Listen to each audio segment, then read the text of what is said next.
बिस्मिल्लाहिर्रहमानिर्रहीम, अस्सलाम वालेकुम पाकिस्तान। मैं हूं आपकी मेज़बान माहम जाहिद और आप देख रहे हैं सुनो पाकिस्तान, जिसमें आपको खुशामदीद कहते हैं। नई एपिसोड के साथ जनाब, नई उम्मीद के साथ दुआ करते हैं कि आपकी जो सुबह का आगाज़ है वो बहुत ही ज़बरदस्त और पुरजोश और नए वलवले के साथ हुआ होगा। और आज हम सिर्फ खबरें नहीं लाए हैं, बल्कि वो बातें लाए हैं जो आपकी ज़िंदगी, आपकी सेहत और हमारे प्यारे पाकिस्तान की इज़्ज़त से जुड़ी हैं। नाज़रीन, आज का शो अगर हम आगाज़ में बात करें हाइलाइट्स की कि क्या कुछ डिस्कस करने जा रहे हैं, तो आलमी सियासत में पाकिस्तान का सर फ़ख्र से बुलंद हो गया है। सदर ट्रंप ने न सिर्फ पाकिस्तान के सालिसी किरदार को सराहा, बल्कि यहाँ तक कह दिया कि आसिम मुनीर और शहबाज शरीफ की जोड़ी बहुत शानदार है और वाशिंगटन और तेहरान के दरमियान पाकिस्तान अमन की आखिरी उम्मीद बनकर उभरा है। लेकिन इसके साथ साथ ईरान जंग में 39 अमरीकी तैयारों की तबाही का सनसनीखेज एतराफ़, इस पर भी हम बात करेंगे। और क्या ट्रंप का दौरा, चीन का जो दौरा है, वो अमन की राहें हमवार कर सकेगा? सियासत से ज़रा हटकर बात करेंगे लाहौर की 3 बासलाहियत बहनों की, जिनका कामयाब metal jewellery brand social media पर जनाब छाया हुआ है। और इसके साथ साथ सेहत की बात करेंगे। टेक नेक क्या होती है और जिसकी शिकायत हर प्रोफेशनल करता दिखाई देता है।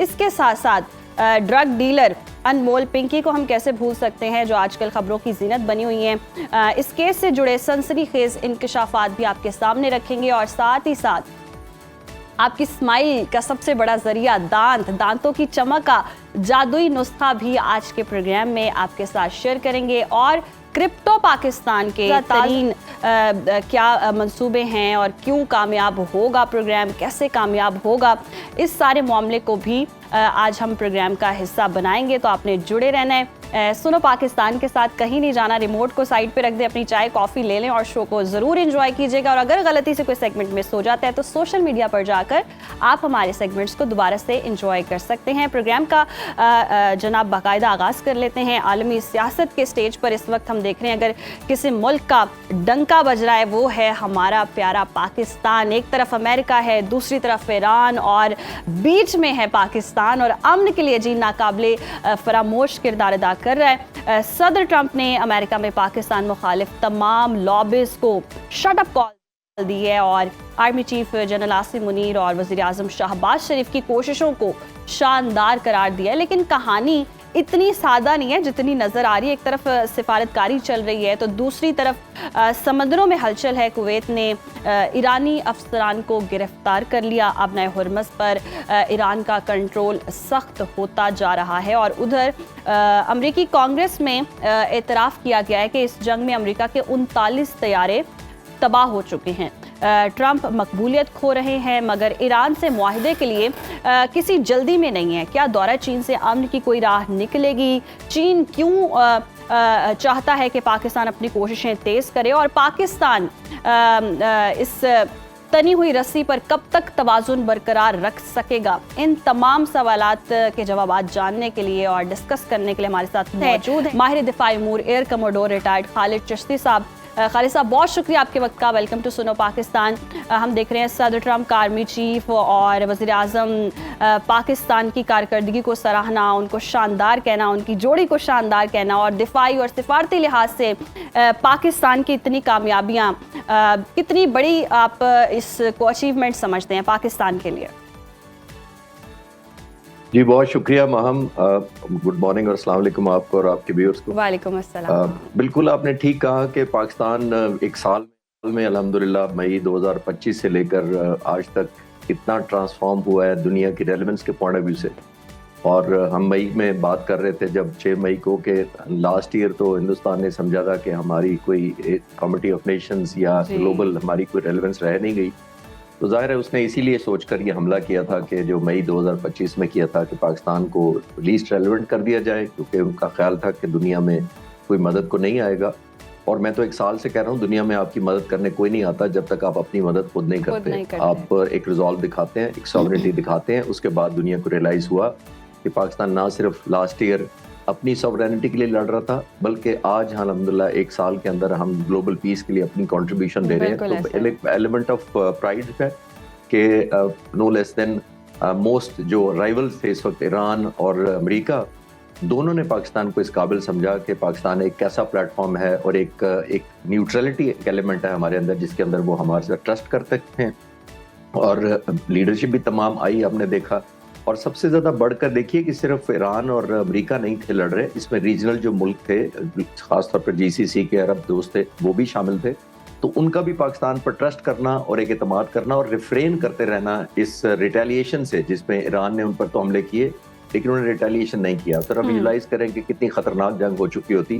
तो एक एलिमेंट ऑफ प्राइड है। और लेकिन आपने टाइट रोप कहा, आपने बिल्कुल ठीक कहा, and I also agree and hope and pray कि हम इसी तरह रहें और इसी साइड पर रहें, क्योंकि आपको पता है प्रेसिडेंट ट्रंप जरा वो उस तरह चाहते हैं कि किसी तरीके को जजमेंट पास कर देते हैं और बहुत जल्दी पास करते हैं, और ये बड़ा चैलेंजिंग रहा है। और अभी तक हमने बहुत ज़बरदस्त अपने आप को बैलेंस किया है, बिकॉज डाइवर्जेंट मिलिट्री ऑब्जेक्टिव्स हैं, डाइवर्जेंट डिप्लोमेटिक इंटरेस्ट हैं, और जो इस वक्त हमने कामयाबी से बैलेंस आउट किया हुआ है, अल्लाह करे आने वाले वक्तों में भी हम रेलेवेंट रहें दुनिया के लिए इंशाल्लाह, और रहेंगे भी। और जिस तरह से कोशिशें और काविशें चल रही हैं और तारीफ़ें हो रही हैं, वी होप कि हम मुआशी तौर पर भी बहुत कामयाबियां समेटें। अच्छा खालिद साहब, अमरीकी कांग्रेस की अगर हम बात करें, 39 जंगी तैयारों और ड्रोन्स की तबाही का एतराफ़ किया गया है। बतौर माहिर फ़ज़ाइया, आप क्या समझते हैं कि ईरान का दिफाई निज़ाम अमरीकी 5th जनरेशन तैयारों F-35 के लिए इतना बड़ा ख़तरा कैसे बन गया?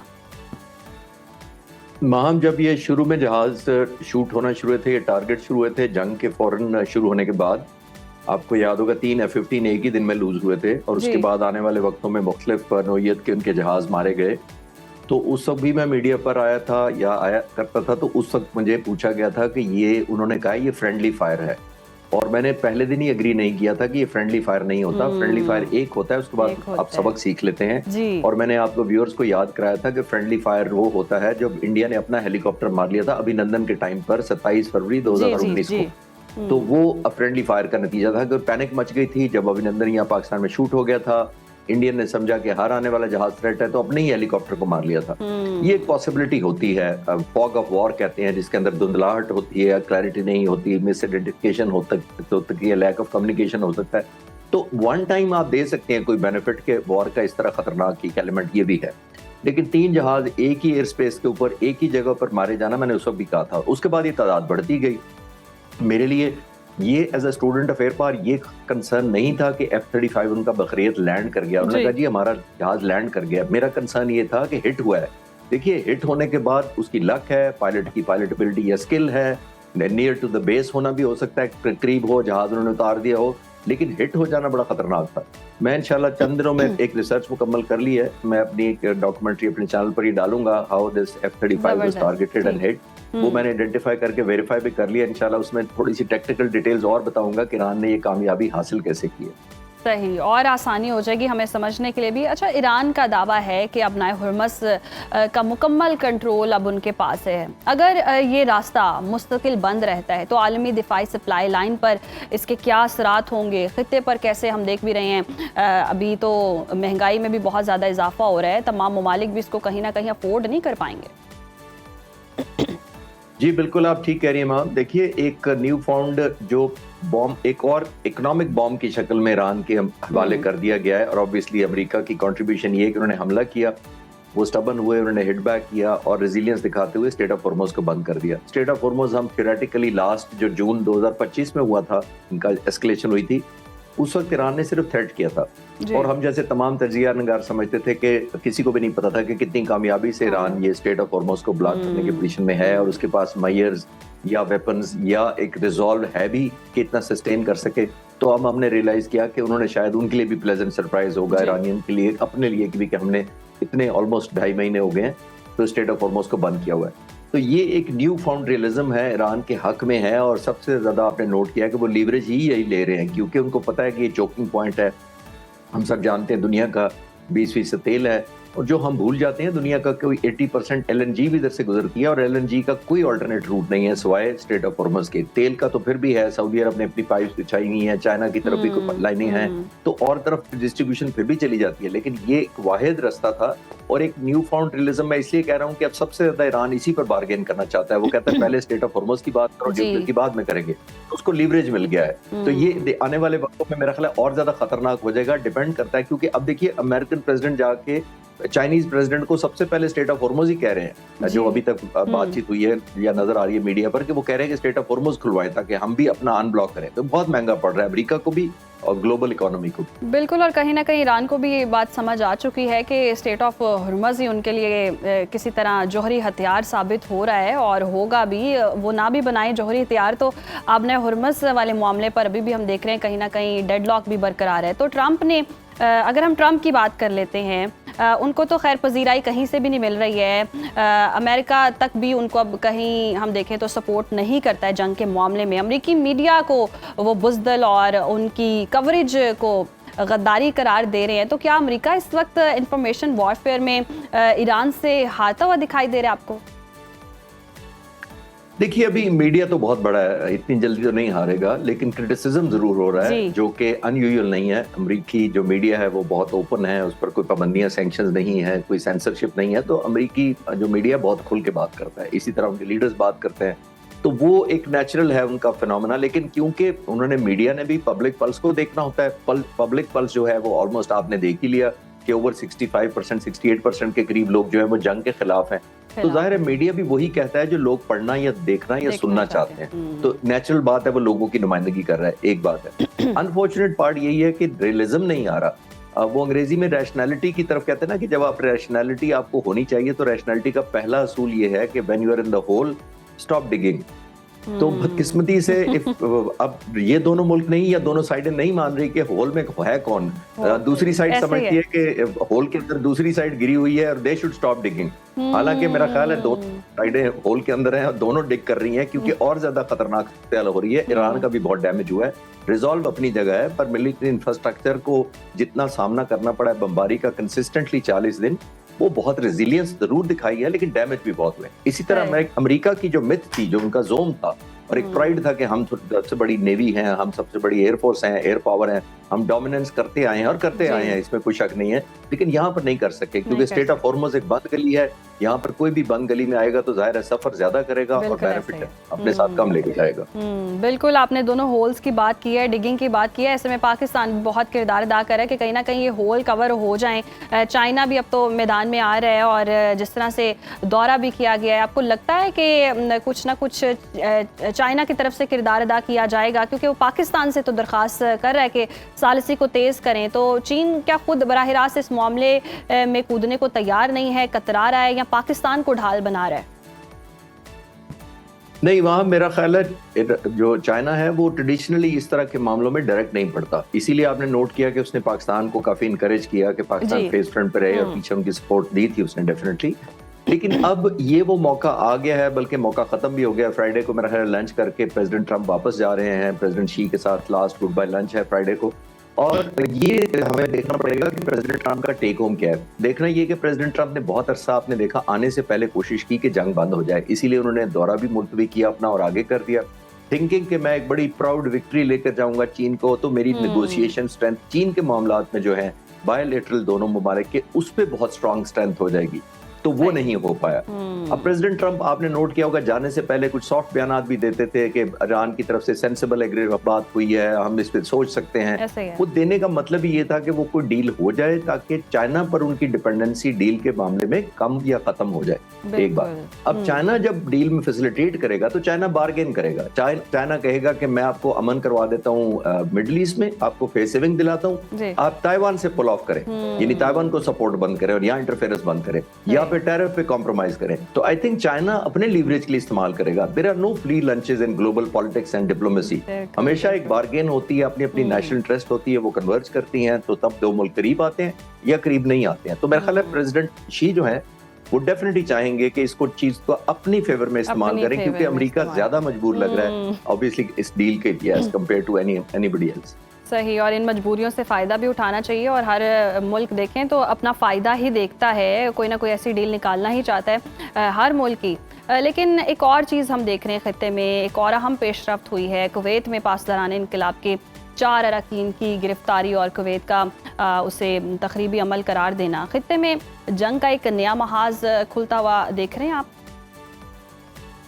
जी, महाम नया तो मैं नहीं खोल रहा, लेकिन अभी पुराना बंद होते नहीं देख पा रहा। हॉस्टिलिटीज या डिस्कम्फर्ट जो भी ब्रीच ऑफ ट्रस्ट हुआ है, खासतौर पर ये जो जीसीसी के ममालिक हैं उनका ईरान के साथ, वो इतनी जल्दी प्लग नहीं होगा। सही। और ब्रीच ऑफ ट्रस्ट उनका एक तरफ से नहीं हुआ, जीसीसी के ममालिक का जो अरब कंट्री है, वो अमेरिका की तरफ से भी ये हुआ है कि वो प्रोटेक्ट नहीं कर सका। जिस तरह उन्होंने इतने साल उसको सपोर्ट किया, उनके बेसिस को, इंफ्रास्ट्रक्चर को किया, ऑलमोस्ट पूरे मिलिट्री बेसिस उनके हवाले किए हुए थे, तो हमने देखा कि अमेरिका उनकी तवक्कुआत पूरा नहीं उतरता या उतर सका।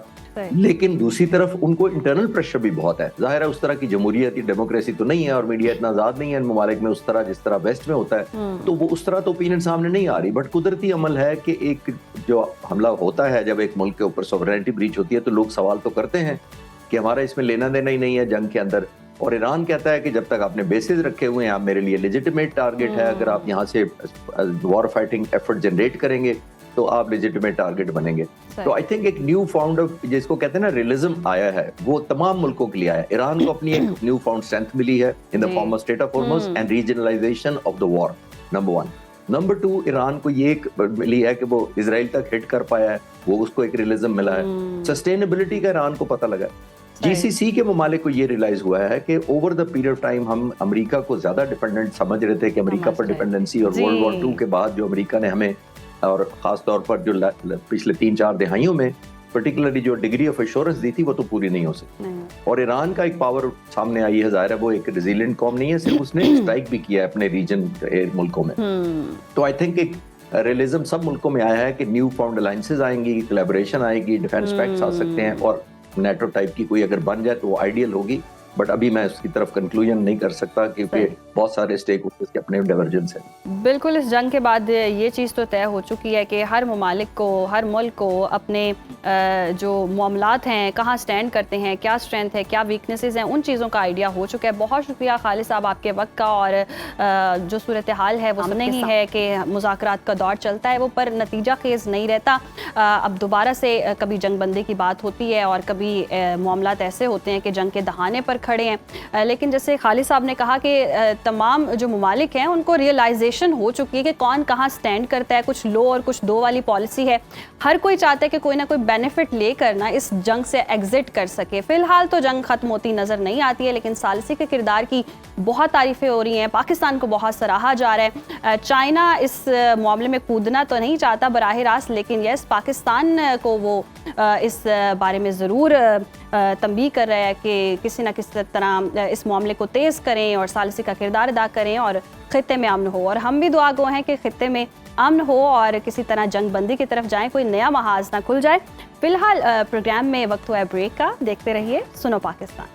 वेलकम बैक नाज़रीन। और आज का सेगमेंट ख़वातीन के लिए बहुत ज़्यादा इंटरेस्टिंग होने वाला है। ख़वातीन को ज्वेलरी से बहुत लगाव होता है, बहुत प्यार होता है, लेकिन अक्सर ऐसा होता है कि हम बाज़ार से महंगी ज्वेलरी ख़रीद कर लाते हैं, एक बार पहनते हैं, या तो रंग काला पड़ जाता है या फिर वो टूट जाती है। लेकिन आज मैं आपको जिनसे मिलवाने जा रही हूँ, उन्होंने इस मसले का ही हल निकाल दिया है। वो अब परेशानी वाली बात ही नहीं रही है कि ज्वेलरी टूट जाएगी, ख़राब हो जाएगी, बल्कि उसे एक ब्रांड बना दिया उन्होंने ज्वेलरी का। उनका बहुत ही ज़बरदस्त ब्रांड है और ये कहानी शुरू होती है लाहौर की 3 बहनों की जानिब से। कायनात, कशफ और मनहा। उन्होंने सोचा कि क्यों ना कुछ ऐसा बनाया जाए जो प्रीमियम भी हो, मेटल का हो और जिसकी चमक कभी भी मांद ना पड़े। और उन्होंने घर के एक छोटे से कोने से, कमरे से ये शुरुआत की। और ना कोई करोड़ों की इन्वेस्टमेंट है, ना कोई बहुत ही कह लें कि लग्जरी चीज़ें हों तो ही समझ आता है कि ब्रांड बनेगा। तो बस एक आइडिया था और तीनों बहनों ने एक दूसरे पर यकीन रखा, एतमाद रखा और आज उनका ज्वेलरी ब्रांड सोशल मीडिया पर छाया हुआ है और लोग उनके डिज़ाइंस को बहुत पसंद करते हैं, फ़ैन हैं। और आज मेरे साथ स्टूडियो में भी मौजूद है, उनसे मैं थोड़ी ज्वेलरी भी आज कोशिश करूंगी किसी तरह ले लूं क्योंकि बहुत प्यारी लग पर आप देख भी रहे होंगे। तो हमारे साथ मौजूद हैं कायनात, मनहा और कशफ। आप तीनों का बहुत शुक्रिया प्रोग्राम में हमें ज्वाइन करने के लिए। और बहुत ही प्यारी आप तीनों माशाल्लाह से लग रही हैं और फेस भी लग रहा है कि बहनें हैं। तो कायनात आपकी जानिब आती हूँ, सबसे पहले तो ये बताएं कि ये आइडिया आया कैसे? घर में कोई ज्वेलरी बनाता था या आप ज्वेलरी लवर हैं तो आपने सोचा कि क्यों ना मैं कोई ऐसी ज्वेलरी बनाऊं जो ख़राब भी ना हो और हैंडमेड भी हो? ज्वेलरी का तो सबको शौक होता है, तो आइडिया आया कि हमने कुछ करना है, ठीक है, अपनी मदर को सपोर्ट करना है। वाह ज़बरदस्त। तो इस वजह से, क्योंकि आइडियाज़ भी बहुत आते थे, तो हमने कहा कि इसको ग्रूम करके हम रियल लाइफ में विजुअलाइजेशन इसकी करें। ठीक है, और आप अभी स्टडी भी कर रहे हो साथ जी साथ? जी। ज़बरदस्त। तो आप बताएं, आप क्या सपोर्ट करती हैं? ये जो हम बैंगल्स देख रहे हैं ये इतनी खूबसूरत हैं, तो ये किस तरह से चीज़ें लाई जाती हैं, फिर बनाई जाती हैं, क्या प्रोसेस होता है, आप इसके बारे में कुछ बताओ। हम मार्केट से ये सारी चीज़ें, सारा रॉ मटेरियल हम खुद ठीक है। सेलेक्ट करते हैं। अच्छा, और हम अच्छा वाला इम्पोर्टेड रॉ मटेरियल सेलेक्ट करते हैं, क्योंकि हमने आगे लोगों को भी प्रीमियम क्वालिटी देनी होती है, सही। ना कि हम लोकल मटेरियल इस्तेमाल करते हैं। अच्छा। और ये बैंगल्स बनाने में भी काफ़ी मेहनत लगती है मेहनत और लगती टाइम है। भी लगता है, इस वजह से। अच्छा, ये सारी हैंडमेड हैं माशाल्लाह जी। से, ग्रेट। तो कशफ, आप क्या फिर सपोर्ट करती हो? आप मतलब अभी तो आप छोटी सी हो, आपको आइडिया तो बहुत अच्छा है, मतलब मेहनत भी करें, बड़ी ज़बरदस्त बात है, स्टडी भी साथ साथ हो रही है, काम भी साथ हो रहा है और ब्रांड भी अपना लॉन्च कर लिया छोटी सी उम्र में। अब कशफ का भी एक ब्रांड है, वाह। हम देखें, हम बस होस्टिंग करें, हमसे ब्रांड नहीं लेकिन आपने ये कैसे कर लिया? क्या सपोर्ट करते हो आप? ये ऊपर ये धागे लगाते हो, ये क्या एम्ब्रॉयडरी करते हो, क्या करते हो? मैं डिज़ाइन करती हूँ। और अच्छा, डिज़ाइन करती हैं, वाह। और फिर जब मैं बनाती हूँ तो वो बहुत अच्छा बनती है चीज़, और ये फर में बहुत मेहनत लगती है लगाने में। अच्छा, ज़बरदस्त। और ये जो आपने पहना हुआ है ये भी आपने खुद बनाया है? जी। ये आप तीनों में से किसने बनाया है या तीनों ने एक दूसरे की सपोर्ट के साथ? अच्छा, आपने ये खुद बनाया, वाह। जो इन्होंने गले में पहना हुआ है ये नेकलेस इतना खूबसूरत हैंडमेड है, मतलब आपको परेशानी नहीं होगी ये टूट जाएगा, इसका रंग काला पड़ जाएगा, ख़राब हो जाएगा। आर्टिफिशियल या प्लास्टिक ज्वेलरी हम देखते हैं कि अक्सर ख़वातीन शिकायत करी होती है कि अभी लाएं और ख़राब हो गई है।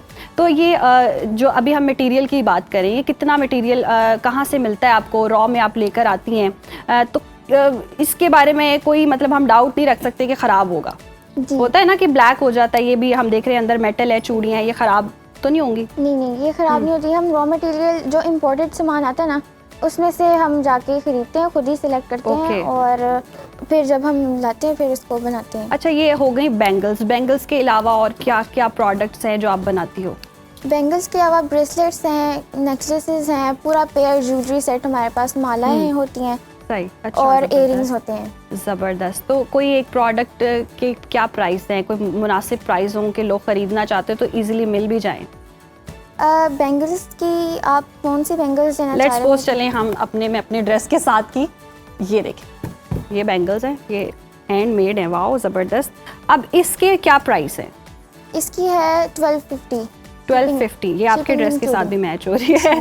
अच्छा, ये 1250 में 1 2 3 4 5 6 7 से 8 बैंगल्स आपको 1250 में ये पेयर मतलब मिल जाएगा, चूड़ी। अच्छा, दूसरा कोई और भी हो तो वो, यानी कि मैं हिसाब लगा रही हूँ मैं हिसाब लगा रही हूँ। अच्छा, ज़बरदस्त। अच्छा, कोई अगर नेकलेस या ब्रेसलेट वगैरह तो उसके क्या प्राइस होते हैं?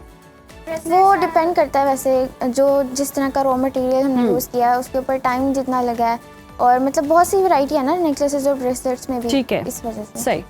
अब ये बताएं कि ये आइडिया भी बहुत अच्छा है, खुद घर में बना भी रहे हैं, स्टडी को फिर कैसे मैनेज करते हैं? कितने घंटे आपने स्टडी करनी है और पेरेंट्स कितना सपोर्ट करते हैं कि बस इतनी देर आपने ये काम करना है और उसके बाद स्टडी करनी है? पेरेंट्स ही तो सपोर्ट करते जी, हैं। वाह, ज़बरदस्त। तो जो ये काम है वो तो होता रहता है, बाकी टाइम में हम स्टडी करते हैं। स्टडी करते हैं, ठीक हो गया। मतलब ये आपका कोई घर में सेटअप लगा हुआ है, जैसे होता है ना फैक्ट्रीज में जाकर प्रॉपर एक बनता है, या घर में आपने एक छोटा सा अपना सेटअप लगाया है? एक रूम में। यानी कि इसमें कोई इतनी आपकी इन्वेस्टमेंट नहीं है। इन्वेस्टमेंट आपकी क्या होगी? आपने जब ये शुरू किया है तो क्या इन्वेस्टमेंट थी आप?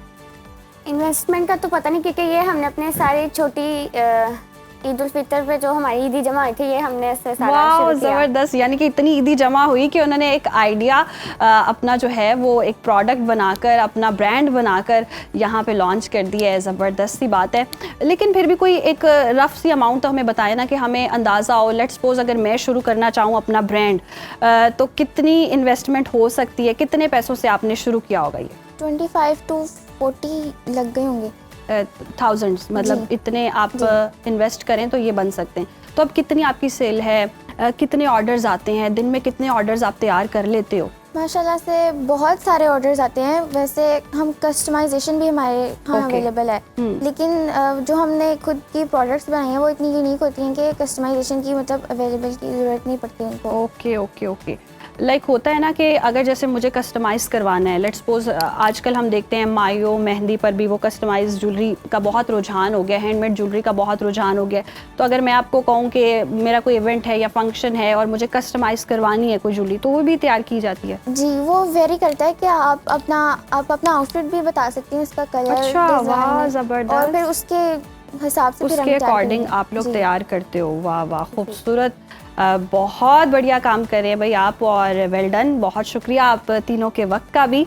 और ये चूड़ियाँ, ये देख सकते हैं आप, इतनी खूबसूरत बैंगल्स हैं और हैंडमेड है। मतलब आप अब इस झंझट से निकल जाएं कि आपने ज्वेलरी ख़रीदी, वो ब्लैक हो गई, वो टूट गई, ये वाली परेशानी से आप दूर।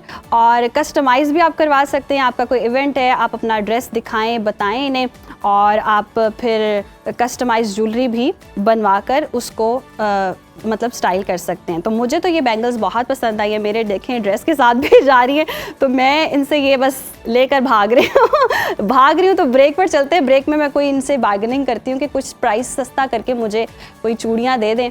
तो हम ब्रेक पर चलते हैं, देखते रहिए सुनो पाकिस्तान। एक बार फिर से प्रोग्राम में आपको खुशामदीद कहते हैं नाज़रीन। हम हमेशा सुनते आए हैं कि पाकिस्तान एक ज़राई मुल्क है, गंदम, कपास और चावल हमारी पहचान है, लेकिन क्या आपको मालूम है कि अब दुनिया पाकिस्तान को एक अलग नज़र से देख रही है और हमारा मुकाबला खेतों में नहीं है बल्कि डिजिटल मैदान में हो रहा है। एक ऐसी खबर आई है जिसने पूरी दुनिया को हैरान कर दिया है। क्रिप्टो रेगुलेशंस के मामले में पाकिस्तान अब इसराइल के बराबर आ खड़ा हुआ है और हुकूमत ने अब क्रिप्टो कंपनीज को बैंक अकाउंट्स खोलने की इजाज़त देकर एक नया दरवाज़ा खोल दिया है। और सच्ची बात तो ये है कि हमारे नौजवानों में इतना टैलेंट है कि वो इसमें बहुत ज़्यादा एक्सेल कर सकते हैं। टैलेंट की कोई कमी नहीं है, बस एक सही रास्ते की ज़रूरत थी। और आज हम समझेंगे कि इस रेगुलेशन का आम पाकिस्तानी को क्या फ़ायदा होगा, क्या अब हम भी कानूनी तौर पर करेंसी में डील कर सकेंगे और क्या पाकिस्तान वाकई डिजिटल सुपर पावर बनने वाला है। ये सब जानने के लिए हमारे साथ मौजूद हैं क्रिप्टो एक्सपर्ट मोहम्मद हारून साहब। बहुत शुक्रिया आपके वक्त का। वेलकम टू सुनो पाकिस्तान। पाकिस्तान के क्रिप्टो रेगुलेशंस में दुनिया के बहुत से ममालिक हम देख रहे हैं आगे हैं। क्या पाकिस्तान बहुत तरक्की कर रहा है और जिस तरह से हम देख रहे हैं इसराइल के बराबर आ गया है, तो क्या हमारी मईशत अब मुस्बत समत की तरफ जा रही है? जी, बहुत शुक्रिया अपने प्रोग्राम में बुलाने का। देखें, बिल्कुल सही बात कही आपने कि पाकिस्तान इस वक्त दुनिया के तीसरे नंबर पे शुमार होता है जहाँ पे क्रिप्टो करेंसी के अडॉप्शन को अगर देखा जाए तो पाकिस्तान की खासकर जो नौजवान नस्ल है उसने इसमें बहुत ज़्यादा आप कह सकते हैं कि उसमें नुमाया किरदार अदा किया है। और मेरे ख्याल से ये जो आने वाला वक्त है ये क्रिप्टो करेंसी, ब्लॉकचेन और एआई पर ही है। तो पाकिस्तान में एक नई मईशत के एक नए दरवाजे खुल जाएंगे और ज़्यादातर वो लोग जो इस पेशे से मुंसलिक तो नहीं थे लेकिन वो उसको इस बात का इंतजार कर रहे थे कि पाकिस्तान में ये कब चीज़ें रेगुलराइज हो जाएंगी, कब इसको इलीगल से लीगल कर दिया जाएगा। तो वो तो हो चुका है कि अब पाकिस्तान में क्रिप्टो करेंसी को लीगल करार दे दिया जाए। तो मेरे ख्याल से तो आने वाला वक्त जो है वो पाकिस्तान की मईशत में बहुत गहरा असर डालता है। अच्छा, क्रिप्टो कंपनी को बैंक अकाउंट्स की इजाज़त मिल गई है, तो क्या अब एक आम पाकिस्तानी शहरी बिला खौफ खतर अपने बैंक से क्रिप्टो एक्सचेंज में ट्रांजैक्शंस कर सकता है? अच्छा, ये अभी जो है ना फिलहाल ये देखना है कि जो हमारे पास जो कंपनीज हैं उनको अभी तक वीएसपी का लाइसेंस या एनओसी मिला या नहीं मिला। लेकिन अभी तक कुछ ऐसी कंपनीज हैं जिनको एनओसी मिल चुका है, जैसे बाइनेंस है, यूपी है। तो मेजॉरिटी पाकिस्तानी तो काम कर रहे हैं इसके ऊपर। मैंने आपको बताया था कि 4 करोड़ की आवाम इसमें काम कर रही है और तकरीबन इसमें से आप अंदाज़ा लगा लें कि जो हमारी जो जेंजी है वो 70-80% तो वही काम कर रहे हैं और वो एक्सचेंज के ऊपर काम कर रही है। तो वहाँ से तो पहले भी काम हो रहा था, लेकिन अब ये और कंपनीज के लिए आसानियाँ पैदा हो जाएंगी कि वो भी पाकिस्तान में आके सरमायाकारी करें, एक्सचेंजेस खोलें और यहाँ पर जो है वो क्रिप्टो करेंसी और ब्लॉकचेन को जो एक तरह से उसकी रेवोल्यूशन को है उसको पाकिस्तान में और ज़्यादा आगे लेके चलें। तो पाकिस्तानियों के लिए बहुत आसान हो जाएगा पहले की निस्बत, क्योंकि लोग तो पहले भी काम कर रहे थे लेकिन चूंकि वो उनकी कोई रेगुलेशंस नहीं थी, उनके बारे में कोई बाकायदा कोई ऐसा अमल जो था वो गवर्नमेंट की तरफ से नहीं लाया, अमल में आया गया, तो उसकी वजह से बहुत सारे लोग जो इससे पीछे रह गए थे। अब उनको चाहिए कि वो बाकायदा, क्योंकि अब पाकिस्तान में इस क्रिप्टो को लीगल करार दे दिया गया तो उनको चाहिए कि इसमें वो नुमाया किरदार अदा करें। ठीक। अच्छा, जब भी हम क्रिप्टो का नाम सुनते हैं तो कहीं ना कहीं इसको एसोसिएट कर दिया जाता है मनी लॉन्ड्रिंग से या फ्रॉड से। इन नई रेगुलेशंस के बाद सिक्योरिटी का निज़ाम कितना मजबूत होगा, कितना सिक्योर होगा? पहली बात तो ये है कि ये खुद ब्लॉकचेन टेक्नोलॉजी जो बेस करती है क्रिप्टो करेंसी की, जो आपको पता है बुनियाद है वो ब्लॉकचेन टेक्नोलॉजी है। ब्लॉकचेन एक सेंट्रलाइज सिस्टम की तरह काम नहीं करती है, डिसेंट्रलाइज सिस्टम की तरह काम करती है, जहाँ पे हर ट्रांजेक्शन का रिकॉर्ड होता है। तो ये कहते हैं ना कि मनी लॉन्ड्रिंग है, ये कहते हैं ना कि इस तरह के टेररिस्ट एक्टिविटी में अगर शुमार होता है। पहली बात तो ये कि सारी चीज़ें एक्सचेंजेस के जरिए अगर होती भी हैं तो उसका बाकायदा ट्रैक रिकॉर्ड है, उसकी बाकायदा KYC है। मिसाल के तौर पर अगर हारून किसी भी एक्सचेंज के ऊपर जाके बाय और सेल करते हैं, क्रिप्टो करेंसी को यूज़ करते हैं, तो उससे पहले वो मुझे एक KYC के दौर से गुजरना होगा। वो आधे घंटे की एक एक्सरसाइज होती है जिसमें जाके मुझे अपना NIC या पासपोर्ट जमा कराना होगा, ताकि कल को वो एक्सचेंज कंपनी इस बात का पाबंद हो कि जिस मुल्क में रह के, जैसे पाकिस्तान है और दूसरी कंट्रीज में, आप वो उन एक्सचेंजेस को आप यूज़ कर रहे हैं, उनकी एप्लीकेशन को यूज़ कर रहे हैं, तो कल को अगर कोई एक्टिविटी हो तो वो इस बात की पाबंद हो कि वो गवर्नमेंट को सारे डेटा प्रोवाइड कर सके। तो इस बात से कतई नज़र कि इसमें मनी लॉन्ड्रिंग होती है या इस तरह की कोई दूसरी टेररिस्ट एक्टिविटी होती है, वो तो बिल्कुल ही ना होने के बराबर है, क्योंकि इनका रिकॉर्ड हर जगह मौजूद है। सही। अच्छा, हम देख रहे हैं पाकिस्तान की नज़रें जो हैं इस वक्त डिजिटल सुपर पावर बनने पर हैं। क्या हमारे पास वो इंफ्रास्ट्रक्चर और बिजली का निज़ाम मौजूद है जो क्रिप्टो माइनिंग और AI डेटा सेंटर्स के लिए चाहिए होता है?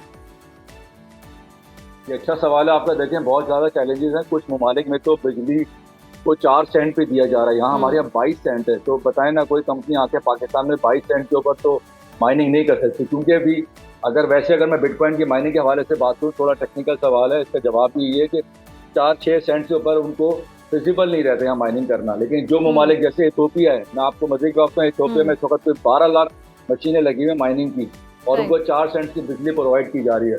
दुनिया भर से ज़्यादातर जो चाइना से, कुछ पाकिस्तान से, कुछ और दूसरे ममालिक से लोग गए हैं और इथोपिया के अंदर बाकायदा माइनिंग कर रहे हैं। अब सवाल ही पैदा होता है कि पाकिस्तान में जो IPPs हैं, पाकिस्तान की गवर्नमेंट है, क्या वाकई उसको वो 4 या 6 सेंट पे दे सकती है? अगर तो उसने ये 4-6 सेंट पे उसको प्रोवाइड नहीं की तो बहुत मुश्किल हो जाएगा कि यहाँ पे माइनिंग फर्म जो हैं इस फैसिलिटी को यहाँ पे अवेल कर सके, क्योंकि माइनिंग के लिए आपको जगह चाहिए होती है, बिजली चाहिए होती है और इंटरनेट चाहिए होती है। और सबसे बड़ा जो मेजर जो हर्डल है वो आपकी बिजली की कॉस्ट है। अगर बिजली की कॉस्ट अगर 12 सेंट या 10 सेंट पे भी पाकिस्तानी गवर्नमेंट देती है तो मेरे ख्याल से वो भी उनको फिजिबल नहीं रहेगा। इस पर उनको सोचना चाहिए। उसका सबसे बड़ा फायदा ये कि जब आप उनसे टैरिफ चार्ज करें तो आप उनसे बिटकॉइन की मद में चार्ज करें, ताकि कल को 5 साल 10 साल बाद जब पाकिस्तान के अपने पास जखीरा हो जाएगा बिटकॉइन का या दूसरी क्रिप्टो करेंसी का, तो उसका जाहिर सी बात है उसके अपने रिजर्व बढ़ जाएंगे। दुनिया भर में ऐसा ही होता है। एल सल्वाडोर को देख लें, आप माल्टा को देख लें, आप जो है ये अभी मैंने मिसाल दी, इथोपिया की मिसाल है, USA की मिसाल है। यहाँ पे लातादाद माइनिंग मशीन्स हैं, यहाँ पे लातादाद जो है कंपनीज काम कर रही हैं, पूल बना के काम करती हैं, ताकि उनके पास उनको वो फैसिलिटी हासिल हो सके। तो पाकिस्तान को इस सिलसिले में सोचना चाहिए कि अगर वो वाकई माइनिंग की तरफ आना चाहे तो किस तरीके से वो कंपनीज को जो है वो फैसिलिटेट कर सकता है। अच्छा हारून साहब, ऐसा नहीं लगता कि हमने बहुत देर कर दी है? हम एक वक्त था, क्रिप्टो की बहुत धूम थी, सुनते आ रहे थे, बहुत क्रिप्टो पर काम करने वाले भी इस तरह की वीडियोस भी बनाते थे और कहते थे अगला दौर क्रिप्टो का ही है, इस पर कुछ कर लें, पाकिस्तान को कुछ सोचना चाहिए। लेकिन हम पाबंदियाँ देखते थे, फिर फ्रॉड या स्कैम, इन चीज़ों में उलझे रहे और बहुत देर कर दी और बहुत सारे लोग आगे निकल गए। और अब इन रेगुलेशंस की जब बात हो रही है तो कितना आसान होगा, क्योंकि एक कॉम्पिटिशन तो है उस तक पहुंचना। जी, मैंने पहले भी अपने प्रोग्राम में कहा था कि जो लोग ये बात कर रहे थे पहले, आज से कुछ अर्से पहले, कि पाकिस्तान में ये लीगल नहीं है, रेगुलराइज नहीं है, ज़्यादातर जो बड़े इन्वेस्टर्स हैं, क्योंकि देखिए उनका अपना स्टैंडर्ड है, उनका अपना एक म्यार है काम करने का, वो इस तरह से ग्रे एरिया में काम कर रहा है, उनके लिए मुश्किल हो जाता है। लेकिन एक आम आदमी जिसके पास बहुत ज़्यादा सरमायाकारी ना हो, कुछ $100-200 से सरमायाकारी करे या पूरे साल वो 1 लाख 2 लाख से सरमायाकारी करे, उसके लिए शायद वो रिस्क लेना आसान है। लेकिन जो बड़ी मालियाती जो कंपनीज हैं, जो बड़ी म्यूचुअल फंड कंपनीज हैं या दूसरे इदारे, अब वो इस सिलसिले में ज़रूर पेशरफ्त करेंगी और इसमें सरमायाकारी भी करेंगी, क्योंकि जाहिर सी बात है इसमें पैसा बहुत है और ये हर 4-5 साल बाद इसका एक सीजन आता है, इसका एक बुलरन आता है। जैसे 17 में आया, 21 में आया और अब आने वाले 6 से 8 महीने बहुत ज़्यादा इंपॉर्टेंट है, इनके अंदर बहुत ज़्यादा तेज़ी भी आएगी। अभी आपने देखा सोने के भाव बढ़े, सोने के भाव गिरे, सोने से सारा पैसा सोना सिल्वर से निकल वो आपको क्रिप्टो करेंसी में जाता हुआ नजर आएगा। सही। अच्छा, अगर हम बात करें किसी आम इंसान की जो सरमायाकारी करना चाहता है, उसको कितनी अमाउंट के साथ शुरू करना चाहिए? क्योंकि ये भी खदशा रहेगा कि ये डूब जाएंगे या फ़ायदा होगा या फ़ायदा देकर ही निकलेगा या कितना नुकसान उठाना पड़ सकता है, रिस्क फैक्टर्स कितने हैं?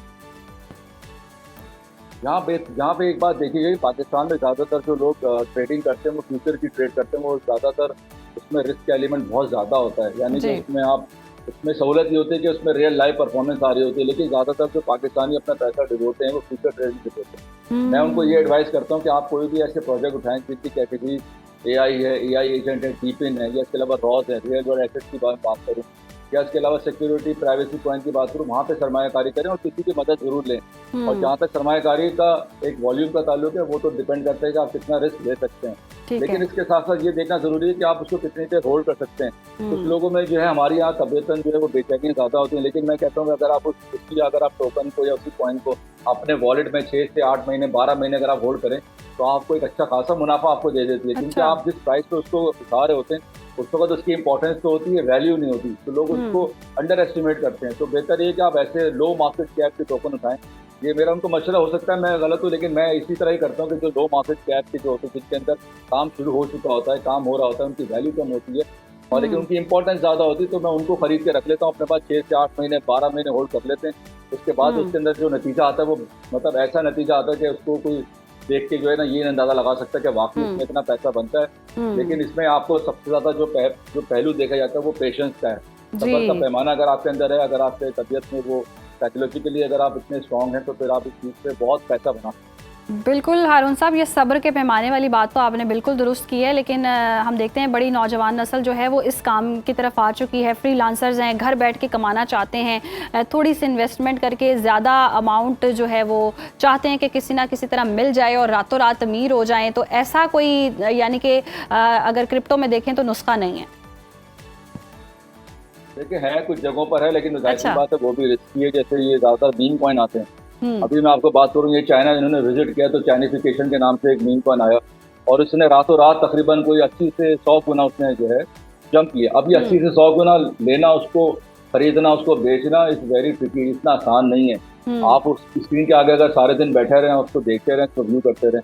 यहाँ ये बात कहना कतन गलत है कि जल्दी ये पैसा बनाना बुरी बात है, ऐसी बात नहीं है। इसमें आपको अपना भी सॉफ्टवेयर अपडेट करना पड़ता है, आपको भी बहुत सारी चीज़ें जो है वो अप टू डेट रखनी पड़ती है। दुनिया बहुत फास्ट हो गई, जिस तरह speed of light, speed of communication बढ़ गई, इस तरह सोचने का अमल भी भी मौजूद हैं। सोच समझकर सरमायाकारी करनी चाहिए। बहुत शुक्रिया मोहम्मद हारून साहब का। और जिस तरह से हम देख भी रहे हैं कि रेगुलेशंस पर बातें हो रही हैं और फाइनली डिजिटल करेंसी में पाकिस्तान जो है वो तरक्की करता दिखाई दे रहा है। मौके भी मिलेंगे रोज़गार के लोगों को और फ़ायदा भी होगा मुआशी तौर पर, और देखते हैं कि कितना फ़ायदा लोग उठा सकते हैं इस चीज़ से।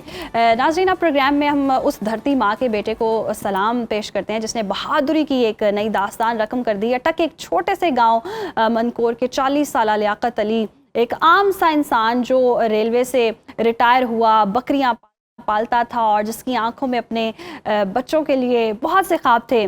11 मई की वो शाम जब लियाकत अपने मवेशी चरा रहे थे, उन्होंने देखा कि एक मशकूक शख्स चेक पोस्ट की तरफ बढ़ रहा है। वहाँ 30 से ज़ायद एहलकार मौजूद थे और लियाकत अली ने एक लम्हा भी नहीं सोचा कि उनके पीछे उनके 2 बेटे और एक बेटी हैं।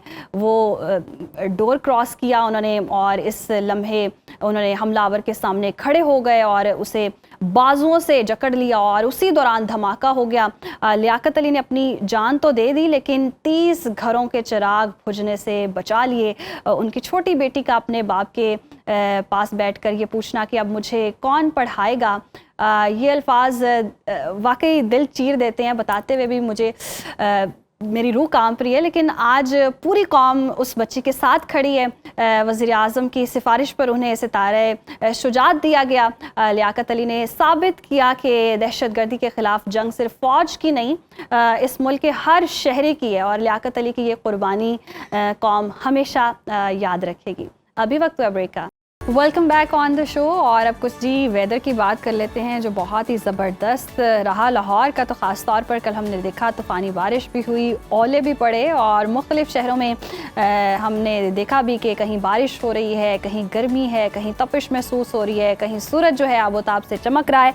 तो क्या सिचुएशन रहेगी मौसम की, क्या दर्जा हरारत रहेगा जिसके अकॉर्डिंग आप प्लान कर सकें और शिमाली इलाका जात का रुख भी कर सकें, सैर व तफरी भी कर सकें, वो सारा जो आपने कैलकुलेशन करना है उसके लिए मौसम का हाल जानना बहुत ज़रूरी है। तो चलते हैं, देखते हैं कि मुख्तलिफ शहरों में क्या दर्जा हरारत रहेगा।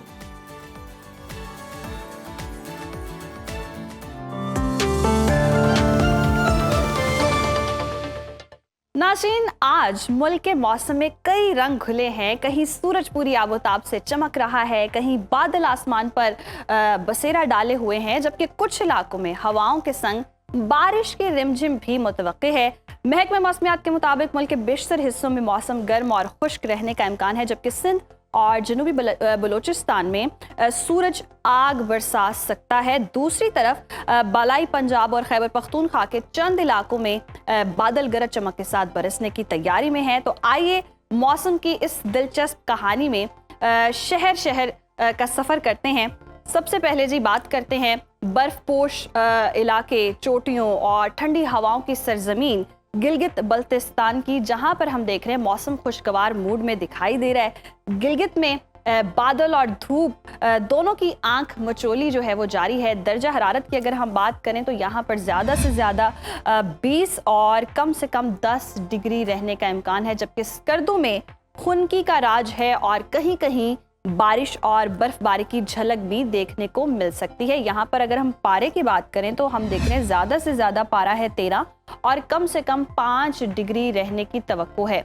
सरसब्ज वादियों और बहते झरनों की सरजमीन आज़ाद कश्मीर के मौसम की बात करें तो जी मौसम बहुत ही सुहाना हो चुका है। मुजफ्फराबाद में मौसम जुज़वी अब्र आलूद रहने का इम्कान है। पारा अगर हम देखें, यहाँ पर हम देख रहे हैं ज़्यादा से ज़्यादा है 30 और कम से कम 19 डिग्री रहने का इम्कान है, जबकि श्रीनगर में ठंडी हवाएं मौसम को मज़ीद दिलकश बना सकती हैं। ज़्यादा से ज़्यादा यहाँ पर टेम्परेचर है 24 और कम से कम 10 डिग्री रहने का इम्कान है। मौसम का हाल बताने वालों ने बाज़ मकामात पर यालाबारी और गरज चमक की नवीद भी सुनाई है। अब बात कर लेते हैं मेहमान नवाजों की धरती, पहाड़ों और हसीन वादियों की धरती जी खैबर पख्तूनख्वा पेशावर में हम देख रहे हैं यहाँ पर धूप का राज रहेगा। ज़्यादा से ज़्यादा दर्जा हरारत है 35 और कम से कम 23 डिग्री रहने का इम्कान है। और अगर बात करें सवात की तो यहाँ मौसम जो है वो दिल मोह लेने वाला है। ठंडी फ़ज़ा है और खुशगवार मौसम के साथ दर्जा हरारत हम देख रहे हैं ज़्यादा से ज़्यादा है 18 और कम से कम 11 डिग्री तक रह सकता है। और अब सफ़र कर लेते हैं रौनकों, जायकों और 5 दरियाओं की सरजमीन यानी कि पंजाब का। तो पंजाब में जी लाहौर की अगर हम बात करें तो सूरज अपनी पूरी आबोताब के साथ चमक भी रहा है और कल हमने देखा तूफानी बारिश भी हुई, कहीं कहीं तो ओले भी पड़े हैं। पारा अगर हम देखें लाहौर में ज़्यादा से ज़्यादा है 39 और कम से कम 25 डिग्री तक रहने का इम्कान है, जबकि इस्लामाबाद में मौसम निस्बतन हम देख रहे हैं मुतदल रहेगा। दर्जा हरारत देख लेते हैं, यहाँ पर ज़्यादा से ज़्यादा है 36 और कम से कम 24 डिग्री रहने का इम्कान है, जबकि मुल्तान में गर्मी का जो पारा है वो खासा बुलंद रहेगा। यहाँ पर दर्जा हरारत अगर हम देखें ज़्यादा से ज़्यादा 42 है और कम से कम 26 डिग्री तक रह सकता है। मरी और गलियात में मौसम खुश्क मगर खुशगवार रहने का इम्कान है। और अब रुख करते हैं पहाड़ों, वसीम मैदानों और कुदरती हुस्न से माला माल बलोचिस्तान का। यहाँ पर सूबे के बेशतर इलाकों में मौसम खुश्क, जबकि जनूबी अजला में गर्मी की शिद्दत बरकरार रहने की तवक्को है। कोयटा का पारा देखते हैं, कोयटा में हम देख रहे हैं ज़्यादा से ज़्यादा दर्जा हरारत है 32 और कम से कम 14 डिग्री रहने का इम्कान है, जबकि गर्म हवाएं भी माहौल का हिस्सा बन सकती हैं। और नाज़रीन आखिर में बात करेंगे दरियाए सिंध की। यहाँ पर हम देख रहे हैं गर्मी अपने जोबन पर दिखाई दे रही है। कराची के मौसम की बात करें तो कराची में ज़्यादा से ज़्यादा दर्जा हरारत जो है वो 37 है और कम से कम 28 डिग्री तक रह सकता है, जबकि हैदराबाद में सूरज खूब इम्तिहान ले सकता है, जहां दर्जा हरारत हम देख रहे हैं ज़्यादा से ज़्यादा है 43 और कम से कम 27 तक जाने की पेशगोई की गई है। बाद दोपहर गर्म और तेज़ हवाएं चलने का इम्कान भी जाहिर किया गया है। तो नाज़रीन, कहीं बादलों की महक है, कहीं धूप की चमक और कहीं गर्मी की शिद्दत। मौसम हर शहर में अलग अलग रंग दिखा रहा है, इसलिए बाहर निकलते वक्त मौसम का मिजाज ज़रूर जानिए और एहतियात को अपना साथी बनाइए।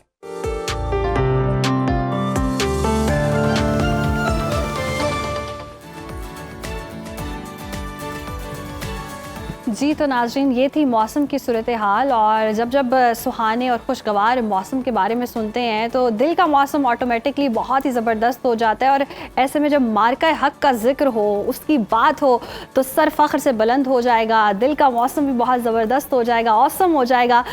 एक ऐसा मार्का है जिसको जब याद करते हैं जोश व जज्बा जो है वो उरूज पर पहुँच जाता है, जिसकी वजह से पाकिस्तान को बहुत सराहा भी जा रहा है, पाकिस्तान को दुनिया में जाना जा रहा है और पाकिस्तान के किरदार की इतनी तारीफ़ें हो रही हैं। सदर डोनाल्ड ट्रंप को कैसे भूल सकते हैं। जब पाकिस्तान की तारीफ़ों की बात हो तो फील्ड मार्शल की बातें होती हैं, उनकी तारीफ़ें होती हैं, शहबाज शरीफ की तारीफ़ें होती हैं, सिफारती कामयाबियाँ हम जिस तरह से समेट रहे हैं। तो मार्का हक पर एक खूबसूरत सी वीडियो जो है वो पहले मुलाहिजा कर लेते हैं।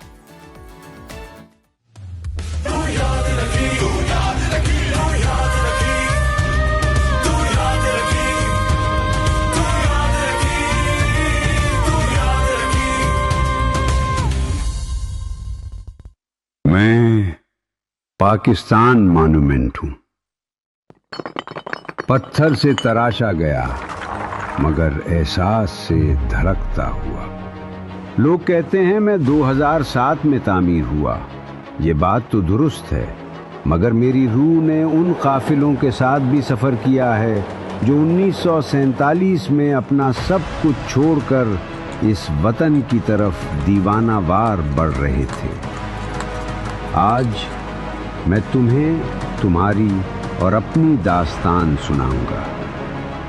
एक ऐसी दास्तान जो 2 हिजरतों में से एक हिजरत है। एक ऐसी दास्तान जो आंसुओं से शुरू हुई, कुर्बानियों से गुजरी, आजमाइशों में तपी और अज़्म की रोशनी में आगे बढ़ रही है।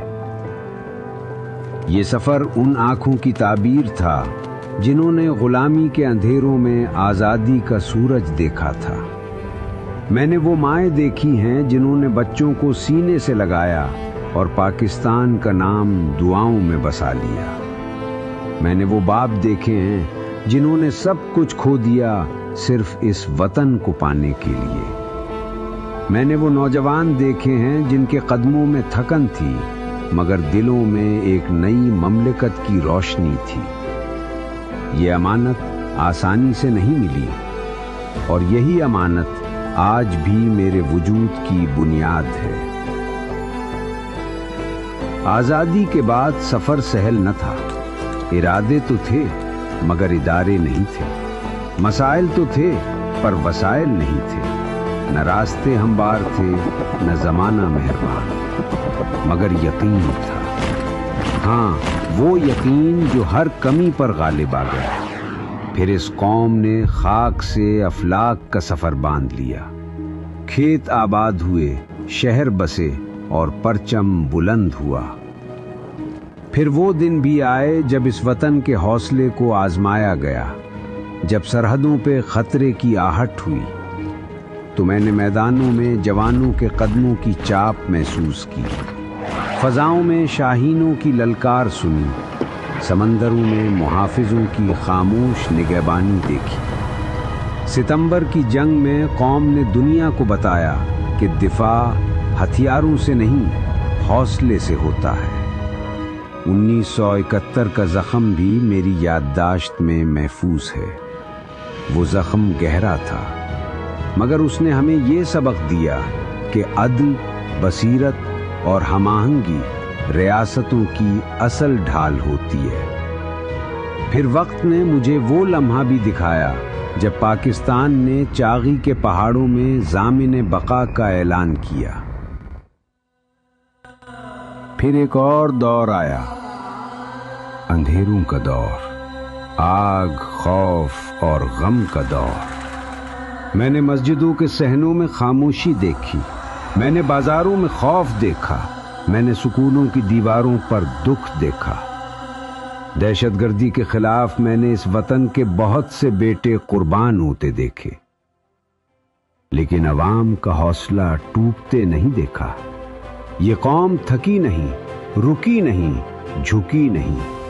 उसने अपने जख्मों को परचम में लपेटा, अपने शुहदा को दुआ में बसाया, अपने गाजियों को फख्र का उन्वान बनाया और अपने बच्चों को फिर से स्कूल भेजा।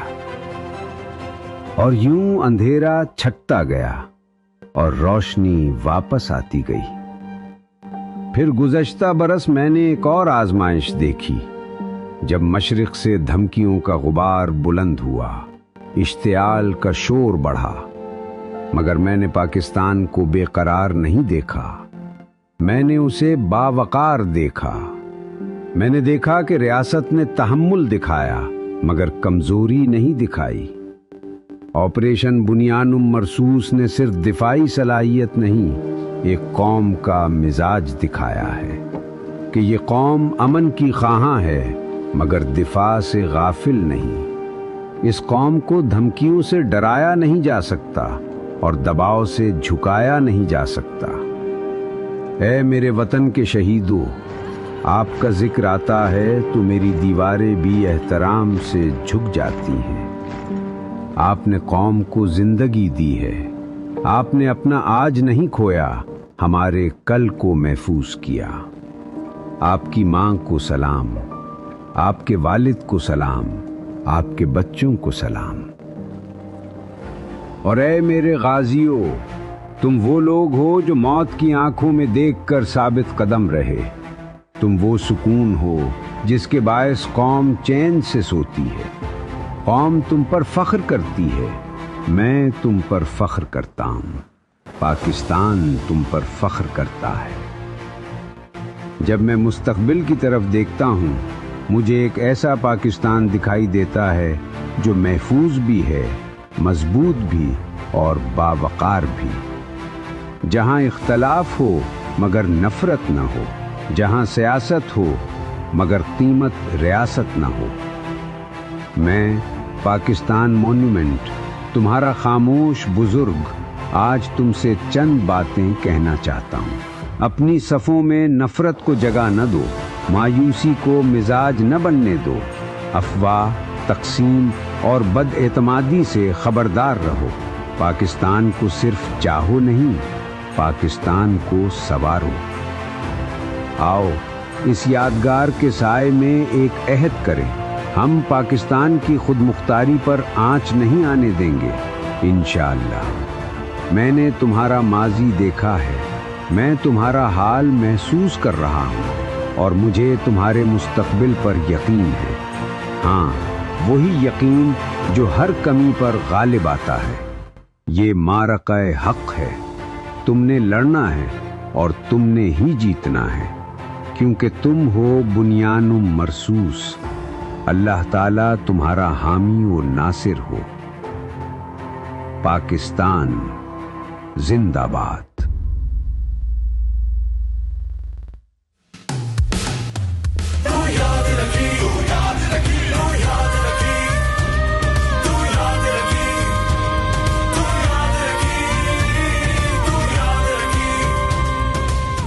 खूबसूरत वीडियो, और ये वीडियो देखने के बाद दिल खुशी से नारा लगाने को कहता है कि पाकिस्तान जिंदाबाद। वाकई जी सलूट है उन इदारों को, अफवाज पाकिस्तान को, जो हमें महफूज रखते हैं और हमारे सरों पर उनका साया है। ख़ुद तो नहीं सोते हैं और हम चैन की नींद सोते हैं। हमारे शोहदा और गाजियों को भी ऐसे मौके पर मैं सलाम पेश करना चाहूँगी। पाकिस्तान को बहुत सारे लोगों ने मैली आंख से देखने की कोशिश की, कॉर्नर करने की कोशिश की, बहुत नेगेटिव प्रोपेगेंडाज हुए, बहुत साजिशें हुई। कहाँ इंडिया, आज कहीं काउंट ही नहीं होता। भारत की जानिब से हमने देखा बहुत सारे फॉल्स फ्लैग ऑपरेशन किए गए, एक माइंडसेट बनाने की कोशिश की गई पाकिस्तान के हवाले से कि पाकिस्तान एक दहशतगर्द मुल्क है, अमन का ख़्वाह नहीं है। आज देखें पूरे पाकिस्तान में चर्चा हो रही है, पाकिस्तान सालसी की किरदार अदा कर रहा है। पाकिस्तान सिर्फ अपने महाज के लिए नहीं बल्कि दीगर ममालिक में जहाँ लड़ाइयाँ हो रही हैं उनके महाज पर भी लड़कर फतह हासिल कर सकता है। और पाकिस्तान जब जब लड़ेगा अपने दिफा के लिए, और हमने हमेशा से कहा है कि हमारी अमन की ख्वाहिश को कभी भी कमज़ोरी ना समझा जाए, और जब जब अमन पर आंच आएगी, पाकिस्तान पर आंच आएगी, तो पाकिस्तान लड़ेगा और जीतेगा भी। हमारा माजी भी महफूज था, हमारा मुस्तकबिल भी हमेशा महफूज रहेगा, और ऐसे ही पाकिस्तान लड़ेगा, तरक्की करेगा। और इंडिया आज भी हम देख रहे हैं कहीं काउंट नहीं हो रहा, और मुस्तकबिल में भी कहीं काउंट नहीं होगा। अभी वक्त हुआ ब्रेक का, देखते रहिए सुनो पाकिस्तान। वेलकम बैक नाज़रीन। और अब कुछ ऐसे केसेस की बात कर लेते हैं जो हम देख रहे हैं कि सुर्खियों में हैं और हर चैनल पे नज़र भी आ रहे हैं और जिस पर बात भी हो रही है। अनमोल पिंकी केस जिससे जुड़े सनसनीखेज इंकशाफात सामने आए। एक ऐसी लड़की जिसने जी 14 साल की उम्र में मॉडलिंग से आगाज़ किया, लेकिन फिर उसका राबता आलमी कोकेन नेटवर्क से हुआ। कहानी यहाँ ख़त्म नहीं होती है। वकील से शादी हुई और फिर एक पुलिस ऑफिसर से ताल्लुक़ ने उसके नेटवर्क को इतना ताकतवर और इतना मजबूत बना दिया कि वो शहर में मौत बांटने लगी। लाहौर से कराची तक फैला ये जाल अब पुलिस रिमांड और ऑडियोज़ की शक्ल में हमारे सामने आ रहा है। लेकिन सवाल यहाँ ये है कि क्या हम सिर्फ एक पिंकी को पकड़कर सुकून से बैठ जाएंगे या वो जो नेटवर्क है इसके पीछे जो काम कर रहे हैं उनको भी पकड़ेंगे? और ये नेटवर्क कहाँ है जो हमारी नौजवान नस्ल को इस अंधेरे में धकेल रहा है? वालिदैन को कैसे पता चलेगा जी उनका बच्चा किसी ख़तरे में तो नहीं है, ख़तरनाक रास्ते पर तो नहीं चल पड़ा है? और आज हम इन तमाम ऑडियोज़ और रिमांड केसेस और इस हाई प्रोफाइल नेटवर्क के हवाले से बात करेंगे और इसका कच्चा चट्टा खोलेंगे कि आखिर ये मामला क्या है और क्यों नहीं पकड़े जा रहे ये तमाम लोग मुलव्वस हैं। लाहौर से सुनो न्यूज़ के चीफ रिपोर्टर मिर्ज़ा रमज़ान बेग और कराची से जुनेद शाह हमें ज्वाइन करेंगे। पहले मिर्ज़ा रमज़ान बेग आपकी जानिब आऊँगी। बहुत शुक्रिया खैर आपके वक्त का। जिस तरह से हम ये केस देख रहे हैं, पिंकी वाला मामला सामने आया, ये कोई एक पिंकी नहीं होगी, इस तरह की शायद हज़ारों लाखों पिंकीज़ हों जो ये नेटवर्क चला रही हों और सरगर्म हों। जिस तरह से हम देख रहे हैं इतने बड़े बड़े ताकतवर लोग सपोर्ट करते हैं तो ये लोग सामने आते हैं। सुनने में ये आ रहा है कि ये कसूर से हैं। तो पहले तो ये बताएं कि इनके बारे में क्या इतलात हैं, कहाँ से ये इनका मामला शुरू होता है और ये फिर मॉडलिंग की दुनिया में आती हैं और फिर इस तरह से ऑपरेट करती हैं पूरी दुनिया में। कहीं ना कहीं जाहिर सी बात है इनके ताने बाने जुड़ते होंगे, लेकिन पाकिस्तान में ये जिस तरह से मौत बांटती फिर रही हैं, आगाज़ कैसे इन्होंने किया? जी बिल्कुल जी, बहुत शुक्रिया आपका। पहली बात तो ये है कि ये एक मॉडलिंग के जब इन्होंने आगाज़ किया तो उसके बाद इनका जो राब्ता था बड़े बड़े डीलरों के साथ होना शुरू हो गया और इस तरह ये एक वसी पैमाने पर यानी कि पूरे पाकिस्तान में इन्होंने ये जो कोकेन और चर्स वगैरह जो है वो उन डीलरों के साथ जो है वो मिलकर जो है वो सेल करना शुरू कर दी। इसके साथ साथ ये एक बड़ी इंटरेस्ट बात, इनका जो भाई था अनमोल उर्फ पिंकी का जो रियाज बलोच और दूसरे एक इसके भाई का नाम है नासिर। अच्छा, ये दोनों भाई भी इनके साथ थे और मैं आपको ये बात बताऊं कि जब ये 2022 में लाहौर के इलाके कोट लखपत में इन पर रेड हुआ तो उस दौरान इनका जो भाई था वो भारी मिकदार में जो है मंशियात के साथ पकड़ा गया, जिसका नाम रियाज बलोच और इनके वालिद का जो नाम है वो मुराद है। तो इसके बाद जब पुलिस ने उसको पकड़ा तो ये पिंकी उस वक़्त गाड़ी भगा के वहाँ से निकल गई और फ़रार होने में कामयाब हो गई थी और इसका भाई फिर चलान हुआ उस केस में। लेकिन दूसरी बात ये है कि हमारे जो इदारे हैं जो इतने ज़्यादा, अब एक नहीं दो नहीं तीन इदारे बन चुके हैं जो ख़ास तौर पर सिर्फ मंशियात फरोशों के ख़िलाफ़ ही क्रैक डाउन करेंगे, उनको पकड़ेंगे, ना सिर्फ उनको सज़ाएं दिलवाएंगे बल्कि कैफरे किरदार तक भी पहुंचाएंगे। और हमारी लाहौर पुलिस के लिए ये खुला चैलेंज भी है कि जो डीलर हजरात हैं वो हमेशा से बच जाते हैं, जो छोटे मोटे होते हैं जो खरीदने वाले वो पकड़े जाते हैं। असल तो मामला ये है जो जिन इदारों पे अरबों पे हमने खर्च किए हैं और जो मौत बांट रहे हैं। और आपको बड़ी अमेजिंग भी न्यूज़ बताता हूँ कि तलीमी इदारों तक ये पहुँचे हुए हैं, कॉलेज यूनिवर्सिटी में, वहाँ पर भी ये मौत बांट रहे होते हैं। तो हमारी जो नौजवान नस्ल है वो तबाही की तरफ जा रही है। इसके लिए उनके वालिदैन का भी किरदार है और जो इदारे हैं जो ये मेन जो डीलर्स हैं। मिर्ज़ा रमज़ान बेग, वालिदैन का किरदार तो है, लेकिन वालिदैन तो समझते हैं बच्चा पढ़ने जा रहा है, तालीमी इदारों में एतमाद करके भेजते हैं कि कल को काबिल बनेगा। लेकिन ये मौत बांटने वाले जिनकी पकड़ दकड़ नहीं होती है और वाकई जो ख़रीद रहा होता है शायद उसकी पकड़ हो जाती है, उस पर कोई केस बन जाता है, लेकिन जो बेच रहा होता है उस पर कोई एक्शन ही नहीं लिया जाता। अगर इनको कंट्रोल किया जाएगा तो इदारे भी महफूज होंगे, बच्चों का मुस्तकबिल भी महफूज होगा, वालिदैन भी सुकून से आराम से अपने बच्चे को तालीमी इदारों में भेज भी सकेंगे। लेकिन हम ये देख रहे हैं वाकई ये पार्टीज़ का ट्रेंड ट्रेंड बहुत आम हो चुका है शराब नोशी का, ड्रग्स का। बच्चे बहुत इस लत पे लग चुके हैं और जो बांट रहे हैं वाकई उनके खिलाफ कार्रवाई होनी चाहिए, एक्शन होना चाहिए और चुन चुन कर इनका सफाया भी होना चाहिए। कराची का रुख कर लेते हैं, जुनेद शाह से जानते हैं। जुनेद, बताइएगा अभी तक जो कार्रवाई हुई है इसके खिलाफ, क्या कार्रवाई हुई है और कितने अफसरान मुअत्तल हुए हैं और कितना जो गठजोड़ जो सामने आया है, कोई और भी मजीद लोग हैं जिनको पकड़ा जाएगा? देखिए, ये एक हॉट इशू बना हुआ है। अनमोल बलोच उर्फ पिंकी, जो कि गुज़िश्ता चंद रोज़ कबल जो है वो कराची पुलिस ने जिन्हें गिरफ्तार किया था। अच्छा, ये मैं आपको यहाँ पे बता दूँ, ये खाली कराची में नहीं, पूरे पाकिस्तान के अंदर एक गोरख धंधा बना हुआ है मंशियात फरोशी का। और ये नेटवर्क जो है ज़्यादातर कराची के पोश इलाकों, यूनिवर्सिटीज़, कॉलेजेस के अंदर जो ये फैला हुआ है। जब मुलजिमा अनमोल बलोच उर्फ पिंकी को गिरफ्तार किया गया तो उसके पास से भारी जो है वो मंशियात बरामद की गई और पुलिस की जानिब से मुकदमात बनाए गए। ताहम जो VIP प्रोटोकॉल की वजह से इसमें 3 पुलिस अफसरान व एहलकारों को मुअत्तल किया गया। इनके खिलाफ जो वो इंक्वायरी जो है वो शुरू कर दी गई है, बल्कि इनको जो है वो SSP के रूबरू पेश भी किया गया था, इंक्वायरी कमेटी के सामने पेश भी, उन्होंने अपने बयानात भी जो है वो रिकॉर्ड करवा दिए गए। लेकिन मैं बात करूं पिंकी के केसेस के हवाले से, तो कराची में इससे कबल बहुत सारे ऐसे केसेस सामने आए हैं, जैसे कि नताशा केस था, या इसके अलावा एक और पिंकी की सहूलतकार थी बेबो, जो आज से चंद माह कबल जो है वो कराची पुलिस ने गिरफ्तार किया था मंशियात के मुकदमे में। लेकिन उन्हें जमानत मिलकर उनके केस जो हैं वो कराची की अदालतों से ख़त्म हो गए। इसी तरह हमने देखा है कि पिंकी के ऊपर कराची पुलिस की जानिब से केस बनाए गए हैं, तकरीबन 8 से ज़ायद केस है, जिसमें एक कत्ल का भी केस है कि मंशियात का इस्तेमाल करने की वजह से एक शहरी जो है बगदादी के इलाके में अपनी जान की बाजी हार गया था, जिसके बाद पुलिस ने 302 के तहत बगदादी थाने में पिंकी के खिलाफ जो है वो मुकदमा दर्ज किया। जबकि इसके अलावा दरख्शा में 5 मंशियात के मुकदमे जो है वो दर्ज किए गए। इसके अलावा जो है वो बगदादी दरख्शा और गार्डन में इनके खिलाफ 2 मुकदमात जो है वो दर्ज किए गए और इस वक्त इन्हें 4 मुकदमात में पुलिस की जानिब से गिरफ्तार किया गया। 3 रोज़ा जिस्मानी रिमांड पुलिस की जानिब से हासिल किया गया। सबसे अहम बात ये थी कि जब पहली दफ़ा कराची की अदालत में मुलजिमा को पेश किया गया तो पुलिस की जानिब से अदालत मुतमईन नहीं किया गया कि मुलजिमा का रिमांड क्यों चाहिए, तफ्तीश क्या करनी है, रिकवरी क्या है। तो ये तफ्तीशी अफसरान जो है वो बताने से कासिर थे, जिस बुनियाद पर जुडिशल मजिस्ट्रेट जुनूबी की अदालत ने मुलजिमा को अदालती रिमांड पर जेल भेजा था। ताहम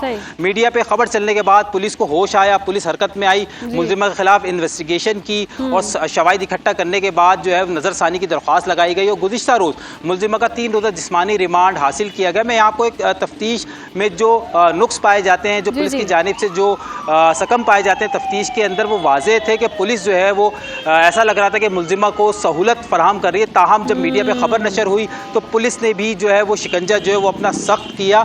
और मैं आपको यहाँ पे बता दूँ, जो केस अब तक बनाए गए हैं उससे बज़ाहिर ये नजर आ रहा है कि मुलजिमा जिस तरह पहले नताशा और बेबो के केस कराची की अदालतों में ज़ेरे समात रहे और जेल कस्टडी होने के बाद उन्हें जमानतें मिल गई, कुछ इस तरह की सूरत हाल जो वो हमें बिल्कुल जुनैद वो नजर तो आ रहा था। जिस तरह की उनकी बॉडी लैंग्वेज थी वो साफ दिखाई दे रहा था कि कोई ना कोई तगड़ा सहूलतकार है, तभी तो वो इस तरह से अकड़ कर और जिस तरह से प्रोटोकॉल के साथ एंटर हो रही हैं। आम कोई इंसान होता तो शायद मुंह पे कपड़ा डालकर उसको मुलजिमान की तरह ट्रीट भी किया जाता, लेकिन ये वाहिद मुलजिमा होंगी जो इतने प्रोटोकॉल के साथ एंटर भी हुई हैं। उनके खिलाफ भी, जैसे आप बता भी रहे हैं कि अफसरान के खिलाफ एक्शन भी लिया गया। मिर्जा रमजान बेग, आपकी जानिब आऊंगी। कहीं ना कहीं हम फिर भी वो ताल्लुक जोड़ना चाहते हैं कि आखिर इनका ताल्लुक कहाँ से है। कराची में तो ये मुकीम थी, लाहौर से भी इतलात हैं कि उनका ताल्लुक था, कसूर से भी ताल्लुक सुना जा रहा है, तो बेसिकली ये हैं कहाँ की? बेसिकली जो कोट लखपत जो कोट लखपत थाना से जहाँ इन पर पर्चा दर्ज हुआ था, उस वक्त इनका जो एड्रेस था पाक अरब सोसाइटी फिरोजपुर रोड, उस पर लिखा हुआ है। वो वहाँ पे थे, लेकिन वो चंद सालों बाद वहाँ से उन्होंने जो अपना जो घर था वो तब्दील कर लिया और पुलिस राय का ये कहना था फिर ये कसूर का जो इलाका है वहाँ पर मुकीम हो गए और कसूर से भी कोई कुछ अरसा रहने के बाद वहाँ से भी रुपोश हो गए। तो अब जो ID कार्ड के ऊपर जो एड्रेस लिखा हुआ था वो लिखा हुआ था कोट लखपत जो पाक अरब सोसाइटी फिरोजपुर रोड का, लेकिन वो तब्दील होता रहा। लेकिन इसमें एक और चीज़ बड़ी अहम है कि जब उसके भाई को पकड़ा गया था तो उसी वक्त चाहिए था कि इसको भी पकड़ते, अनमोल और पिंकी को। तो ये वहाँ से जब फरार हुई थी तो उसके बाद CRO में भी इसका कोई रिकॉर्ड नहीं था, जो एक बड़ी पुलिस के लिए हम कह सकते हैं कि एक खुला चैलेंज था और उनकी नाकस हिकमत अमली थी कि उनका सीआरओ में रिकॉर्ड क्यों नहीं था। अब देखें, अब कराची में उनके खिलाफ 14 मुकदमात अनमोल और पिंकी के खिलाफ मुख्तलिफ नौइयत के दर्ज हैं, जबकि 15 को उनकी जो है बेल है, यानी कि जो जिस्मानी रिमांड लिया गया था, शवाहिद भी मौजूद हैं, एक्शन भी लिया जा रहा है। और आगे देखेंगे कि जो गठजोड़ है ये बेनकाब और ये जो नेटवर्क है ये बेनकाब होगा, कितने लोग गिरफ्तार होते हैं ये तो आने वाला वक्त ही बताएगा। बहुत शुक्रिया आप दोनों के वक्त का। और जिस तरह से हम देख रहे हैं ये ख़वातीन शातिर भी बहुत हैं, पता नहीं किस तरह से लॉन्च की जाती हैं, मॉडलिंग के थ्रू आती हैं और फिर किस तरह से नेटवर्क ऑपरेट होता है। और पिंकी के बारे में तो कहा जा रहा है ये इतनी शातिर हैं कि इन्होंने तो अपनी फिंगरप्रिंट्स तक जो है वो रिमूव की हैं तेज़ाब से 2 दिन, ताकि उनकी पहचान ना हो सके। तो इतने शातिर लोगों को पकड़ना भी बहुत बड़ा काम है और ये पकड़े जाएं तो गिरफ्त में रहें भी। अभी तो ये भी खदशात हैं कि इस तरह के हाई प्रोफाइल जो केसेस होते हैं इसमें अक्सर मुल्जिमान बचकर निकल जाते हैं क्योंकि इनके सपोर्टर्स बहुत तगड़े होते हैं। अब तो पूरी दुनिया ही देख रही, पूरा पाकिस्तान ही देख रहा है, अब ये गिरफ्त में आए हैं तो ये एक सवालिया निशान है अब कि कितना इस पर एक्शन लिया जाएगा और ये गिरफ्त में रहेंगे। और इस तरह की कितनी पिंकीज और हैं, जिस तरह से और भी बहुत नाम लिए जा रहे हैं, कराची में और भी इस तरह की बहुत सारी खवातीन हैं जो एक्टिव हैं, ये नेटवर्क इतना एक्टिव है, इसकी रोकथाम होनी चाहिए। हमारे बच्चों में, हमारी नस्लों में ये मौत बांटते फिर रहे हैं। पेरेंट्स इतने परेशान है, क्या मुस्तकबिल होगा पाकिस्तान का कि एक माँ या एक बाप जो है वो अपने बच्चे को अगर स्कूल भेज रहा है, यूनिवर्सिटी भेज रहा है, कॉलेजेस भेज रहा है तो ये परेशानी लेकर के किसी बुरी लत में ना लग जाए। तो ये अगर परेशानी लेकर पेरेंट्स ने अपने बच्चों को तालीमी इदारों में भेजना है तो फिर कैसे सर्वाइवल है, कैसे पाकिस्तान का मुस्तकबिल रोशन हो सकता है कि इतनी मौत बांटते फिर रहे हैं इस तरह के नेटवर्क्स। जरूर इन पर एक्शन होना चाहिए। इस तरह की एक पिंकी नहीं, हजारों पिंकीज हैं, इनको पकड़ें, इनको कैफरे किरदार तक पहुंचाएं। और अब अवाम ये सवाल उठाएगी अगर ये पिंकी जेल से निकल गई ना तो वाकई ये फिर इदारों की बहुत बड़ी नाकामी है। तो हम चाहते हैं माजरत के साथ इस पर कोई एक्शन लिया जाए, इतना एक्शन लिया जाए कि ये नेटवर्क सारे बंद हो जाए। अभी वक्त हुआ ब्रेक का, देखते रहिए सुनो पाकिस्तान। वेलकम बैक नाज़रीन। और आज जिस मौजू पर हम बात करने जा रहे हैं वो बहुत ही ज़्यादा इंपॉर्टेंट है, हर कोई इससे रिलेट कर सकता है। आपने बहुत ही खूबसूरत लिबास पहना हो, कितना ही महंगा मेकअप क्यों ना किया हो, अगर आप मुस्कुराएं और आपके जो दांत नज़र आए और वो प्यारे ना हों, येलो हों और ख़ूबसूरत नज़र ना आ रहे हों, चमक ना रहे हों, तो आपकी पर्सनैलिटी जो है ना वो बड़ी मांद पड़ जाती है। और सच्ची बात तो ये है कि हम में से अक्सर लोग चाय के शौकीन हैं, कुछ लोग पान या छालिया खाते हैं जिसके निशानात दांतों पर रह जाते हैं और दांतों की चमक जो है वो छिन जाती है। फिर हम भागते हैं, महंगे टूथपेस्ट इस्तेमाल करते हैं या डेंटिस्ट की तरफ जाते हैं कि किसी ना किसी तरह हमारे दांतों को सफ़ेद कर दें, चमका दें, खूबसूरत बना दें। लेकिन क्या आपको कभी मालूम है कि हमारी नानियों दादियों के दौर में हम देखते थे कोई ब्रांड नहीं होता था, कोई टूथपेस्ट नहीं होता था, कोई इस तरह के लग्जरी ट्रीटमेंट्स नहीं होते थे कि दांत मोतियों की तरह चमके। वो ऐसा क्या करते थे, कितने खूबसूरत उनके दांत होते थे, कौन से ऐसे मंजन थे। और अब भी ऐसा है, हर्बल अभी भी एग्जिस्ट करता है, ज़बरदस्त मंजन होते हैं, कोई हर्बल ट्रीटमेंट्स होते हैं। घर की चीज़ों से आप जी दांतों की हिफाजत कर सकते हैं, चमका सकते हैं और दांतों की दर्द को भी दूर भगा सकते हैं। तो ये जादुई नुस्खे एक ही इंसान है जो हमें बता सकता है, वो है आपा, और हमारे स्टूडियो में मौजूद हैं। बहुत शुक्रिया आपा आपके वक्त का। वेलकम टू सुनो पाकिस्तान। जिस तरह से हम डिस्कस भी कर रहे हैं कि एक पूरी पर्सनालिटी आपकी जो है ना दांतों की वजह से बदल जाती है, अगर येलो नज़र आ रहे हो और अगर खूबसूरत ना हो या फिर दांतों में पेन हो रही है तो भी आप परेशान हैं। इतने सारे ये जो दांतों के मसाइल हैं बढ़ क्यों रहे हैं, हम ऐसा क्या कर रहे हैं जिसकी वजह से असल बात आपने एंड पे की है कि बढ़ क्यों रहे हैं। ठीक है, गुड। बिस्मिल्लाहिर्रहमानिर्रहीम। आज का टॉपिक जो है बहुत ही इम्पोर्टेंट है, बिल्कुल बहुत इम्पोर्टेंट है। लेकिन इसके लिए मैं ऐसे नुस्खा जात लेके आई हूँ। आपके दांतों में दर्द है, आपके दांतों में कीड़ा लग गया है, आप गुटखा, पान, सुपारी, सिगरेट, चाय कुछ भी लेते हैं फिर भी आपके दांत पीले हैं, उनका हल मेरे पास अल्हम्दुलिल्लाह मौजूद है। इसके अलावा एक और बात से मैं अपनी बात का आगाज़ करूँगी कि अगर आप ये चाहते हैं कि आपकी उम्र जितनी है और आपके दांत आपके साथ रहें, आपके अपने दांत, ठीक है, जी, मैंने बात की है कि अगर आप अल्हम्दुलिल्लाह 90 साल 100 साल जी रहे हैं और आप ये चाहते हैं कि आपके अपने ओरिजिनल दांत आपके साथ रहें, तो फिर आप नईमा आपा के टोटके देखते रहा करें। क्योंकि आज मैं इधर बहुत ही सिलेक्टिव लेके मेरे पास एक बहुत हैवी रेंज है, मुख्तलिफ आप लोगों को बताती रहूंगी। आज जो मैं अर्जेंट इलाज लेके आई हूँ, आपके दांत में दर्द है और आपका मुंह सूज गया है इतना, ठीक है ना, कि वो आप सुकून या आप कहते हैं दीवार में टक्कर मार दूंगा, ठीक है ना, दांत का दर्द इतना बुरा होता है। उसका हल भी मौजूद है इधर। लेकिन सबसे पहले हम बात यहाँ से करते हैं कि दांत का दर्द होता क्यों। जो आपने एंड पे बात की, मैं अपनी बात का आगाज वहां से करूंगी कि देखिए हमारी नाकिस कारकर्दगी अपने लिए, ठीक है, अभी इससे पहले आप बात कर दी किसी और की नाकिस कारकर्दगी, लेकिन ये नाकिस कारकर्दगी हमारी अपने लिए, ये वो अनमोल मोती है जिनका कोई मोल नहीं। अगर आपने इनकी केयर नहीं की तो यकीन माने फिर किसी की भी अगर आप केयर नहीं करेंगे, चाहे इवन के कोई रिश्ता क्यों ना, इवन के आपका कोई ऑर्गन क्यों ना, वो साथ छोड़ जाता है, फिर वो साथ छोड़ जाता है फिर। तो आपने केयर करनी है हर्बल तरीकों से, सारे मैं आपको बताऊंगी, ठीक है। सबसे पहले तो आप रिफाइंड चीजें खाना छोड़ दें, कोल्ड ड्रिंक्स छोड़ दें, ठीक है। बड़ी हम्बल रिक्वेस्ट है, स्मोकिंग छोड़ दें, ठीक है ना। बड़ी हम्बल रिक्वेस्ट है कि स्मोकिंग छोड़ दें। स्मोकिंग में किस लिए कहते हैं कि उसके ना नहीं, उसके बड़े बड़े एक्स्ट्रा वर्जन आ गए हैं, लेकिन एक्चुअली क्या है, डैमेज हमारे ऑर्गन हो रहे हैं। तो ठीक है, ये एक देखें सबके लिए मैसेज है, इसमें बच्चे भी हैं, स्टूडेंट्स भी हैं, बड़े भी हैं। आप अपनी चीजों की ना सेल्फ केयर करें। सेल्फ केयर में सबसे पहले क्या आता है कि हमेशा हमें पता है कि हम सुबह उठते ही ब्रश करते हैं, लेकिन एक्चुअली ब्रश रात को करना चाहिए। सबसे एहसन तरीका जो सदियों पुराना था वो था मिसवाक, ठीक है। मिसवाक करते थे, उस वक्त तो कोई भी चीज नहीं, मिसवाक करते थे और लोगों के दांत एंड तक लोगों के साथ रहते थे, जो भी उस जमाने के लोग थे, ठीक है ना।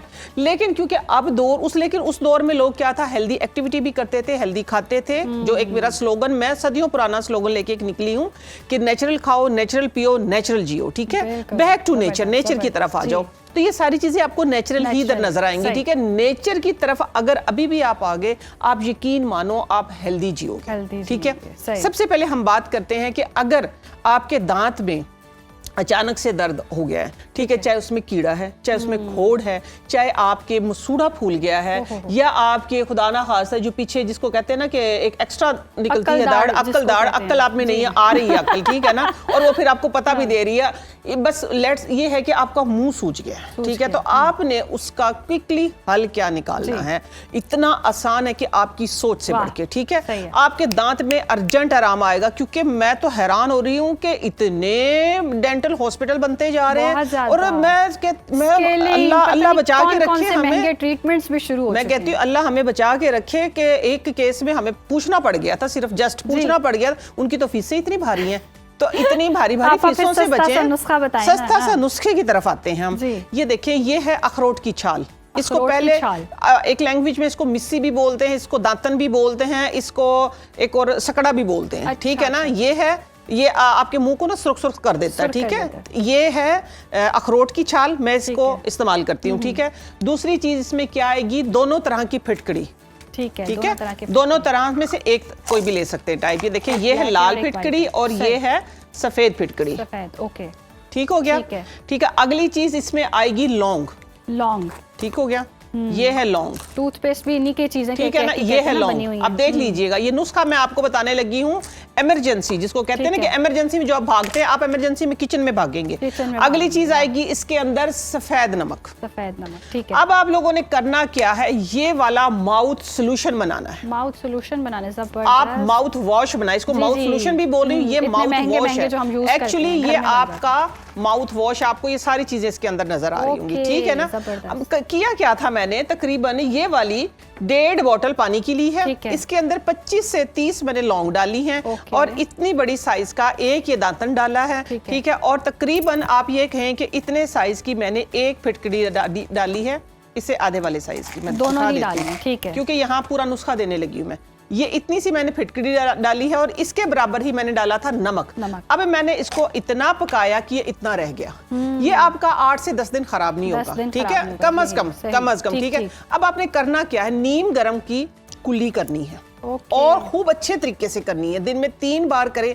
पहली कुली आपको बताएगी कि मुझे 10% आराम आ गया, यानी कि आप जो उछल रहे हैं, कूद रहे हैं, नाच दर्द से पागल हो रहे हैं, तो आपको आप दर्द से तड़प रहे हैं, तो आपकी तड़प इंशाल्लाह 10% कम हो जाएगी। अब करना क्या है, आपने कि इसको गर्म पानी इस्तेमाल करना है, ठीक है। जब भी आपने इस्तेमाल करना है, 2 कुली बस आप हल्का सा गर्म करें, मुंह का टेस्ट चेंज हो जाएगा, कोई नहीं, वक्त के साथ ठीक हो जाएगा। लेकिन अगर आप इसको कंटिन्यू करेंगे, मैंने जिनको बताया था अल्हम्दुलिल्लाह उनकी दाढ़ में वो खोड़ होता है ना, फिर वो फिलिंग करवाने के बाद निकल गया था, निकलने के बाद फिर उनको जो दर्द थी वो बंदा मुझसे देखा नहीं जा रहा था, ठीक है। मैंने उसको बताया था अल्हम्दुलिल्लाह, मेरे पास मैं तो भूल भाल गई थी, कॉल आई है मुझे 15 दिन बाद शुक्रिया अदा करने के लिए, ठीक है। जबरदस्त। अच्छा जी, अगली चीज आती है, ये हो गया इमरजेंसी आपका इलाज। अब एक मैं आपको बताने लगी हूँ परमानेंट इलाज कि आपके दांत खराब होंगे नहीं। इसके लिए मैं स्पेशल बोलूंगी, आप पान खाते हैं, सुपारी खाते हैं, गुटखा खाते हैं, सिगरेट पीते हैं, चाय पीते हैं, कॉफी पीते हैं, जिसकी वजह से आपके दांत पीले हो गए या मुंह में से इतनी बदबू आती है कि महफिल में बैठे लोग परेशान होते हैं। तो आपने परेशान नहीं होना। अब मैं उसका सोल्यूशन लेके आई हूं। एक्चुअली वो है माउथ सोल्यूशन।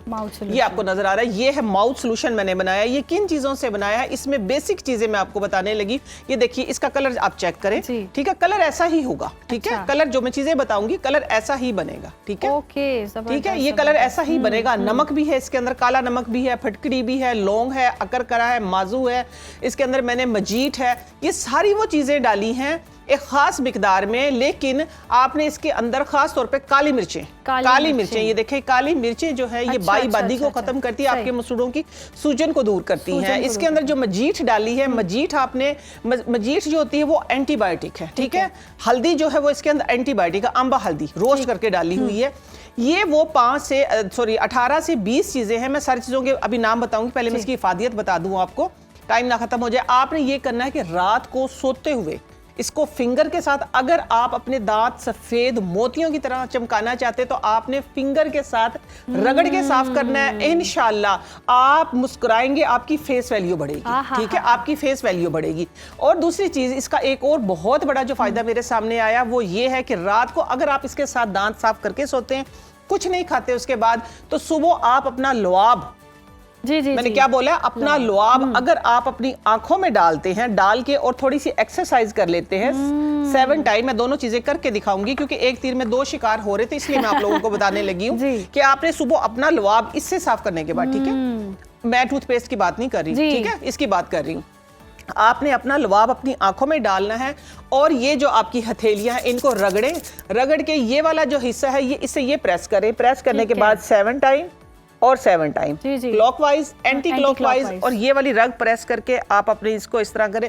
इंशाल्लाह फर्स्ट टाइम में आपका विजन जो है एकदम क्लियर हो जाएगा। जो रात को मोबाइल देख के आप सुबह चुंदे उठते हैं ना, आंखें रोशन हो जाएंगी। लोग नुस्खा बता रहे थे ना, सुबह में उठ के लवाब लगाएं, वो दांत ब्रश नहीं किए होते, दांत ब्रश नहीं किए होते तो वो वाला लवाब लगा के तो और सत्यानाश हो जाता है। अच्छा जी, आप इसमें डाला क्या क्या, आप देखिए, मैं आप लोगों को बताने लगी। इसका फायदा मैंने बता दिया। इसके अंदर मैंने डाला है नीम की जड़ का कोयला, कीकर की जड़ का कोयला और ये दातन जो है इसका कोयला, ठीक है। साथ में डाला है मैंने इसके अंदर लौंग, माजू, अकरकरा, पाठा, इसके अंदर नमक है, काला नमक है, सफेद नमक है, लाल फिटकड़ी है, सफेद फिटकड़ी है। इसके अंदर मैंने डाला हुआ है जो खास तौर पे मजीठ है।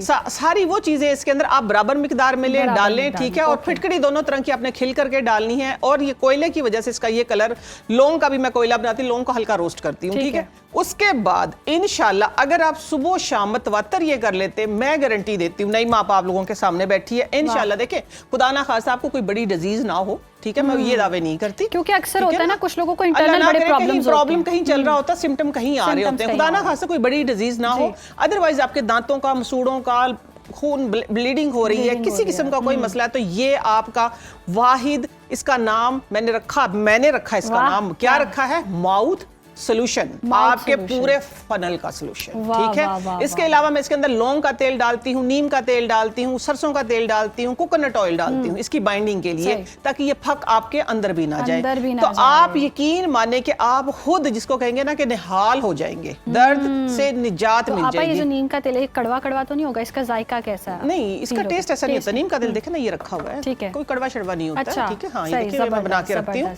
तो इसके अंदर ये होता है ना कि दांतों में कीड़ा लगने से वो इतना सा जाता है ना, मनों के हिसाब से बनाते हैं, उसमें केजीज के हिसाब से जाता है, आपके दांत कीड़ों से महफूज रहते हैं, ठीक है ना। ये भी सफेद रंग की गारंटी है। बच्चों ने टॉफीज खाई हैं, गोलियां खाई, कैंडीज खाई, इतना कुछ खाया होता है तो वो उनके भी दांतों पे कीड़ा लग जाता है।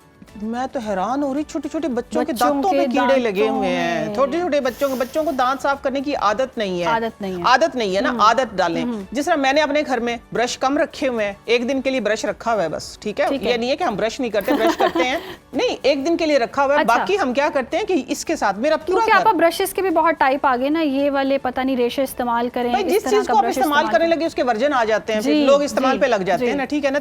ये आपने सिर्फ फिंगर के साथ खुद बना लें, सारा नुस्खा नुस्खा दे दिया, बनाएं, ठीक है, मेरी जान ना खाएं। मुझे बार बार फोन करके कहते हैं दोबारा नुस्खा बता दे, दोबारा बता दे, मैंने पूरा नुस्खा इधर बता दिया। आप रट लें, और कहीं मिस भी होता है तो सेगमेंट सोशल मीडिया पे होता है, वहां से जाके नोट डाउन करें और चीजें परचेज करके लाएं, बहुत ईजी। अच्छा, इसके अलावा है 1 सेकंड का टाइम? जी बहुत टाइम है, आप बताएं। ठीक है, ये देखिए, ये है माउथ सोल्यूशन, ठीक है ना, पूरे आपके फनल का सोल्यूशन, क्योंकि इसके अंदर से हम खुराक खाते हैं और ये पूरा अगर आपका फनल ठीक है, एक्यूरेट है, तो इट मींस आप एक्यूरेट हैं, ठीक है। अच्छा, अगली चीज मैं आपको बताती हूँ, एक और अर्जेंट इलाज, ये मैंने आपको बताया है माउथ वॉश, ठीक है, ये मैंने आपको बता दिया है माउथ सोल्यूशन, ठीक है। अब है एक और चीज कि जिसको कहते हैं ना कि हम सत अजवाइन, सत पुदीना, ठीक है, और सत काफूर, ये 3 सत ले लें और शीशे का जार लेके जाएं पंसार के पास, उसको बोलें कि बराबर मिकदार में तीनों सत डाल दें, तो वो क्या बन जाएगा, इमरत धारा, ठीक है, उसको इमरत धारा बोलेंगे, ठीक है। ये तीनों चीजें बराबर मिकदार में पंसारी से, क्योंकि घर लाएंगे ना, घर लाते लाते प्लास्टिक की बोतल नहीं, शीशे की बोतल इस्तेमाल करनी होती है। इमरत धारा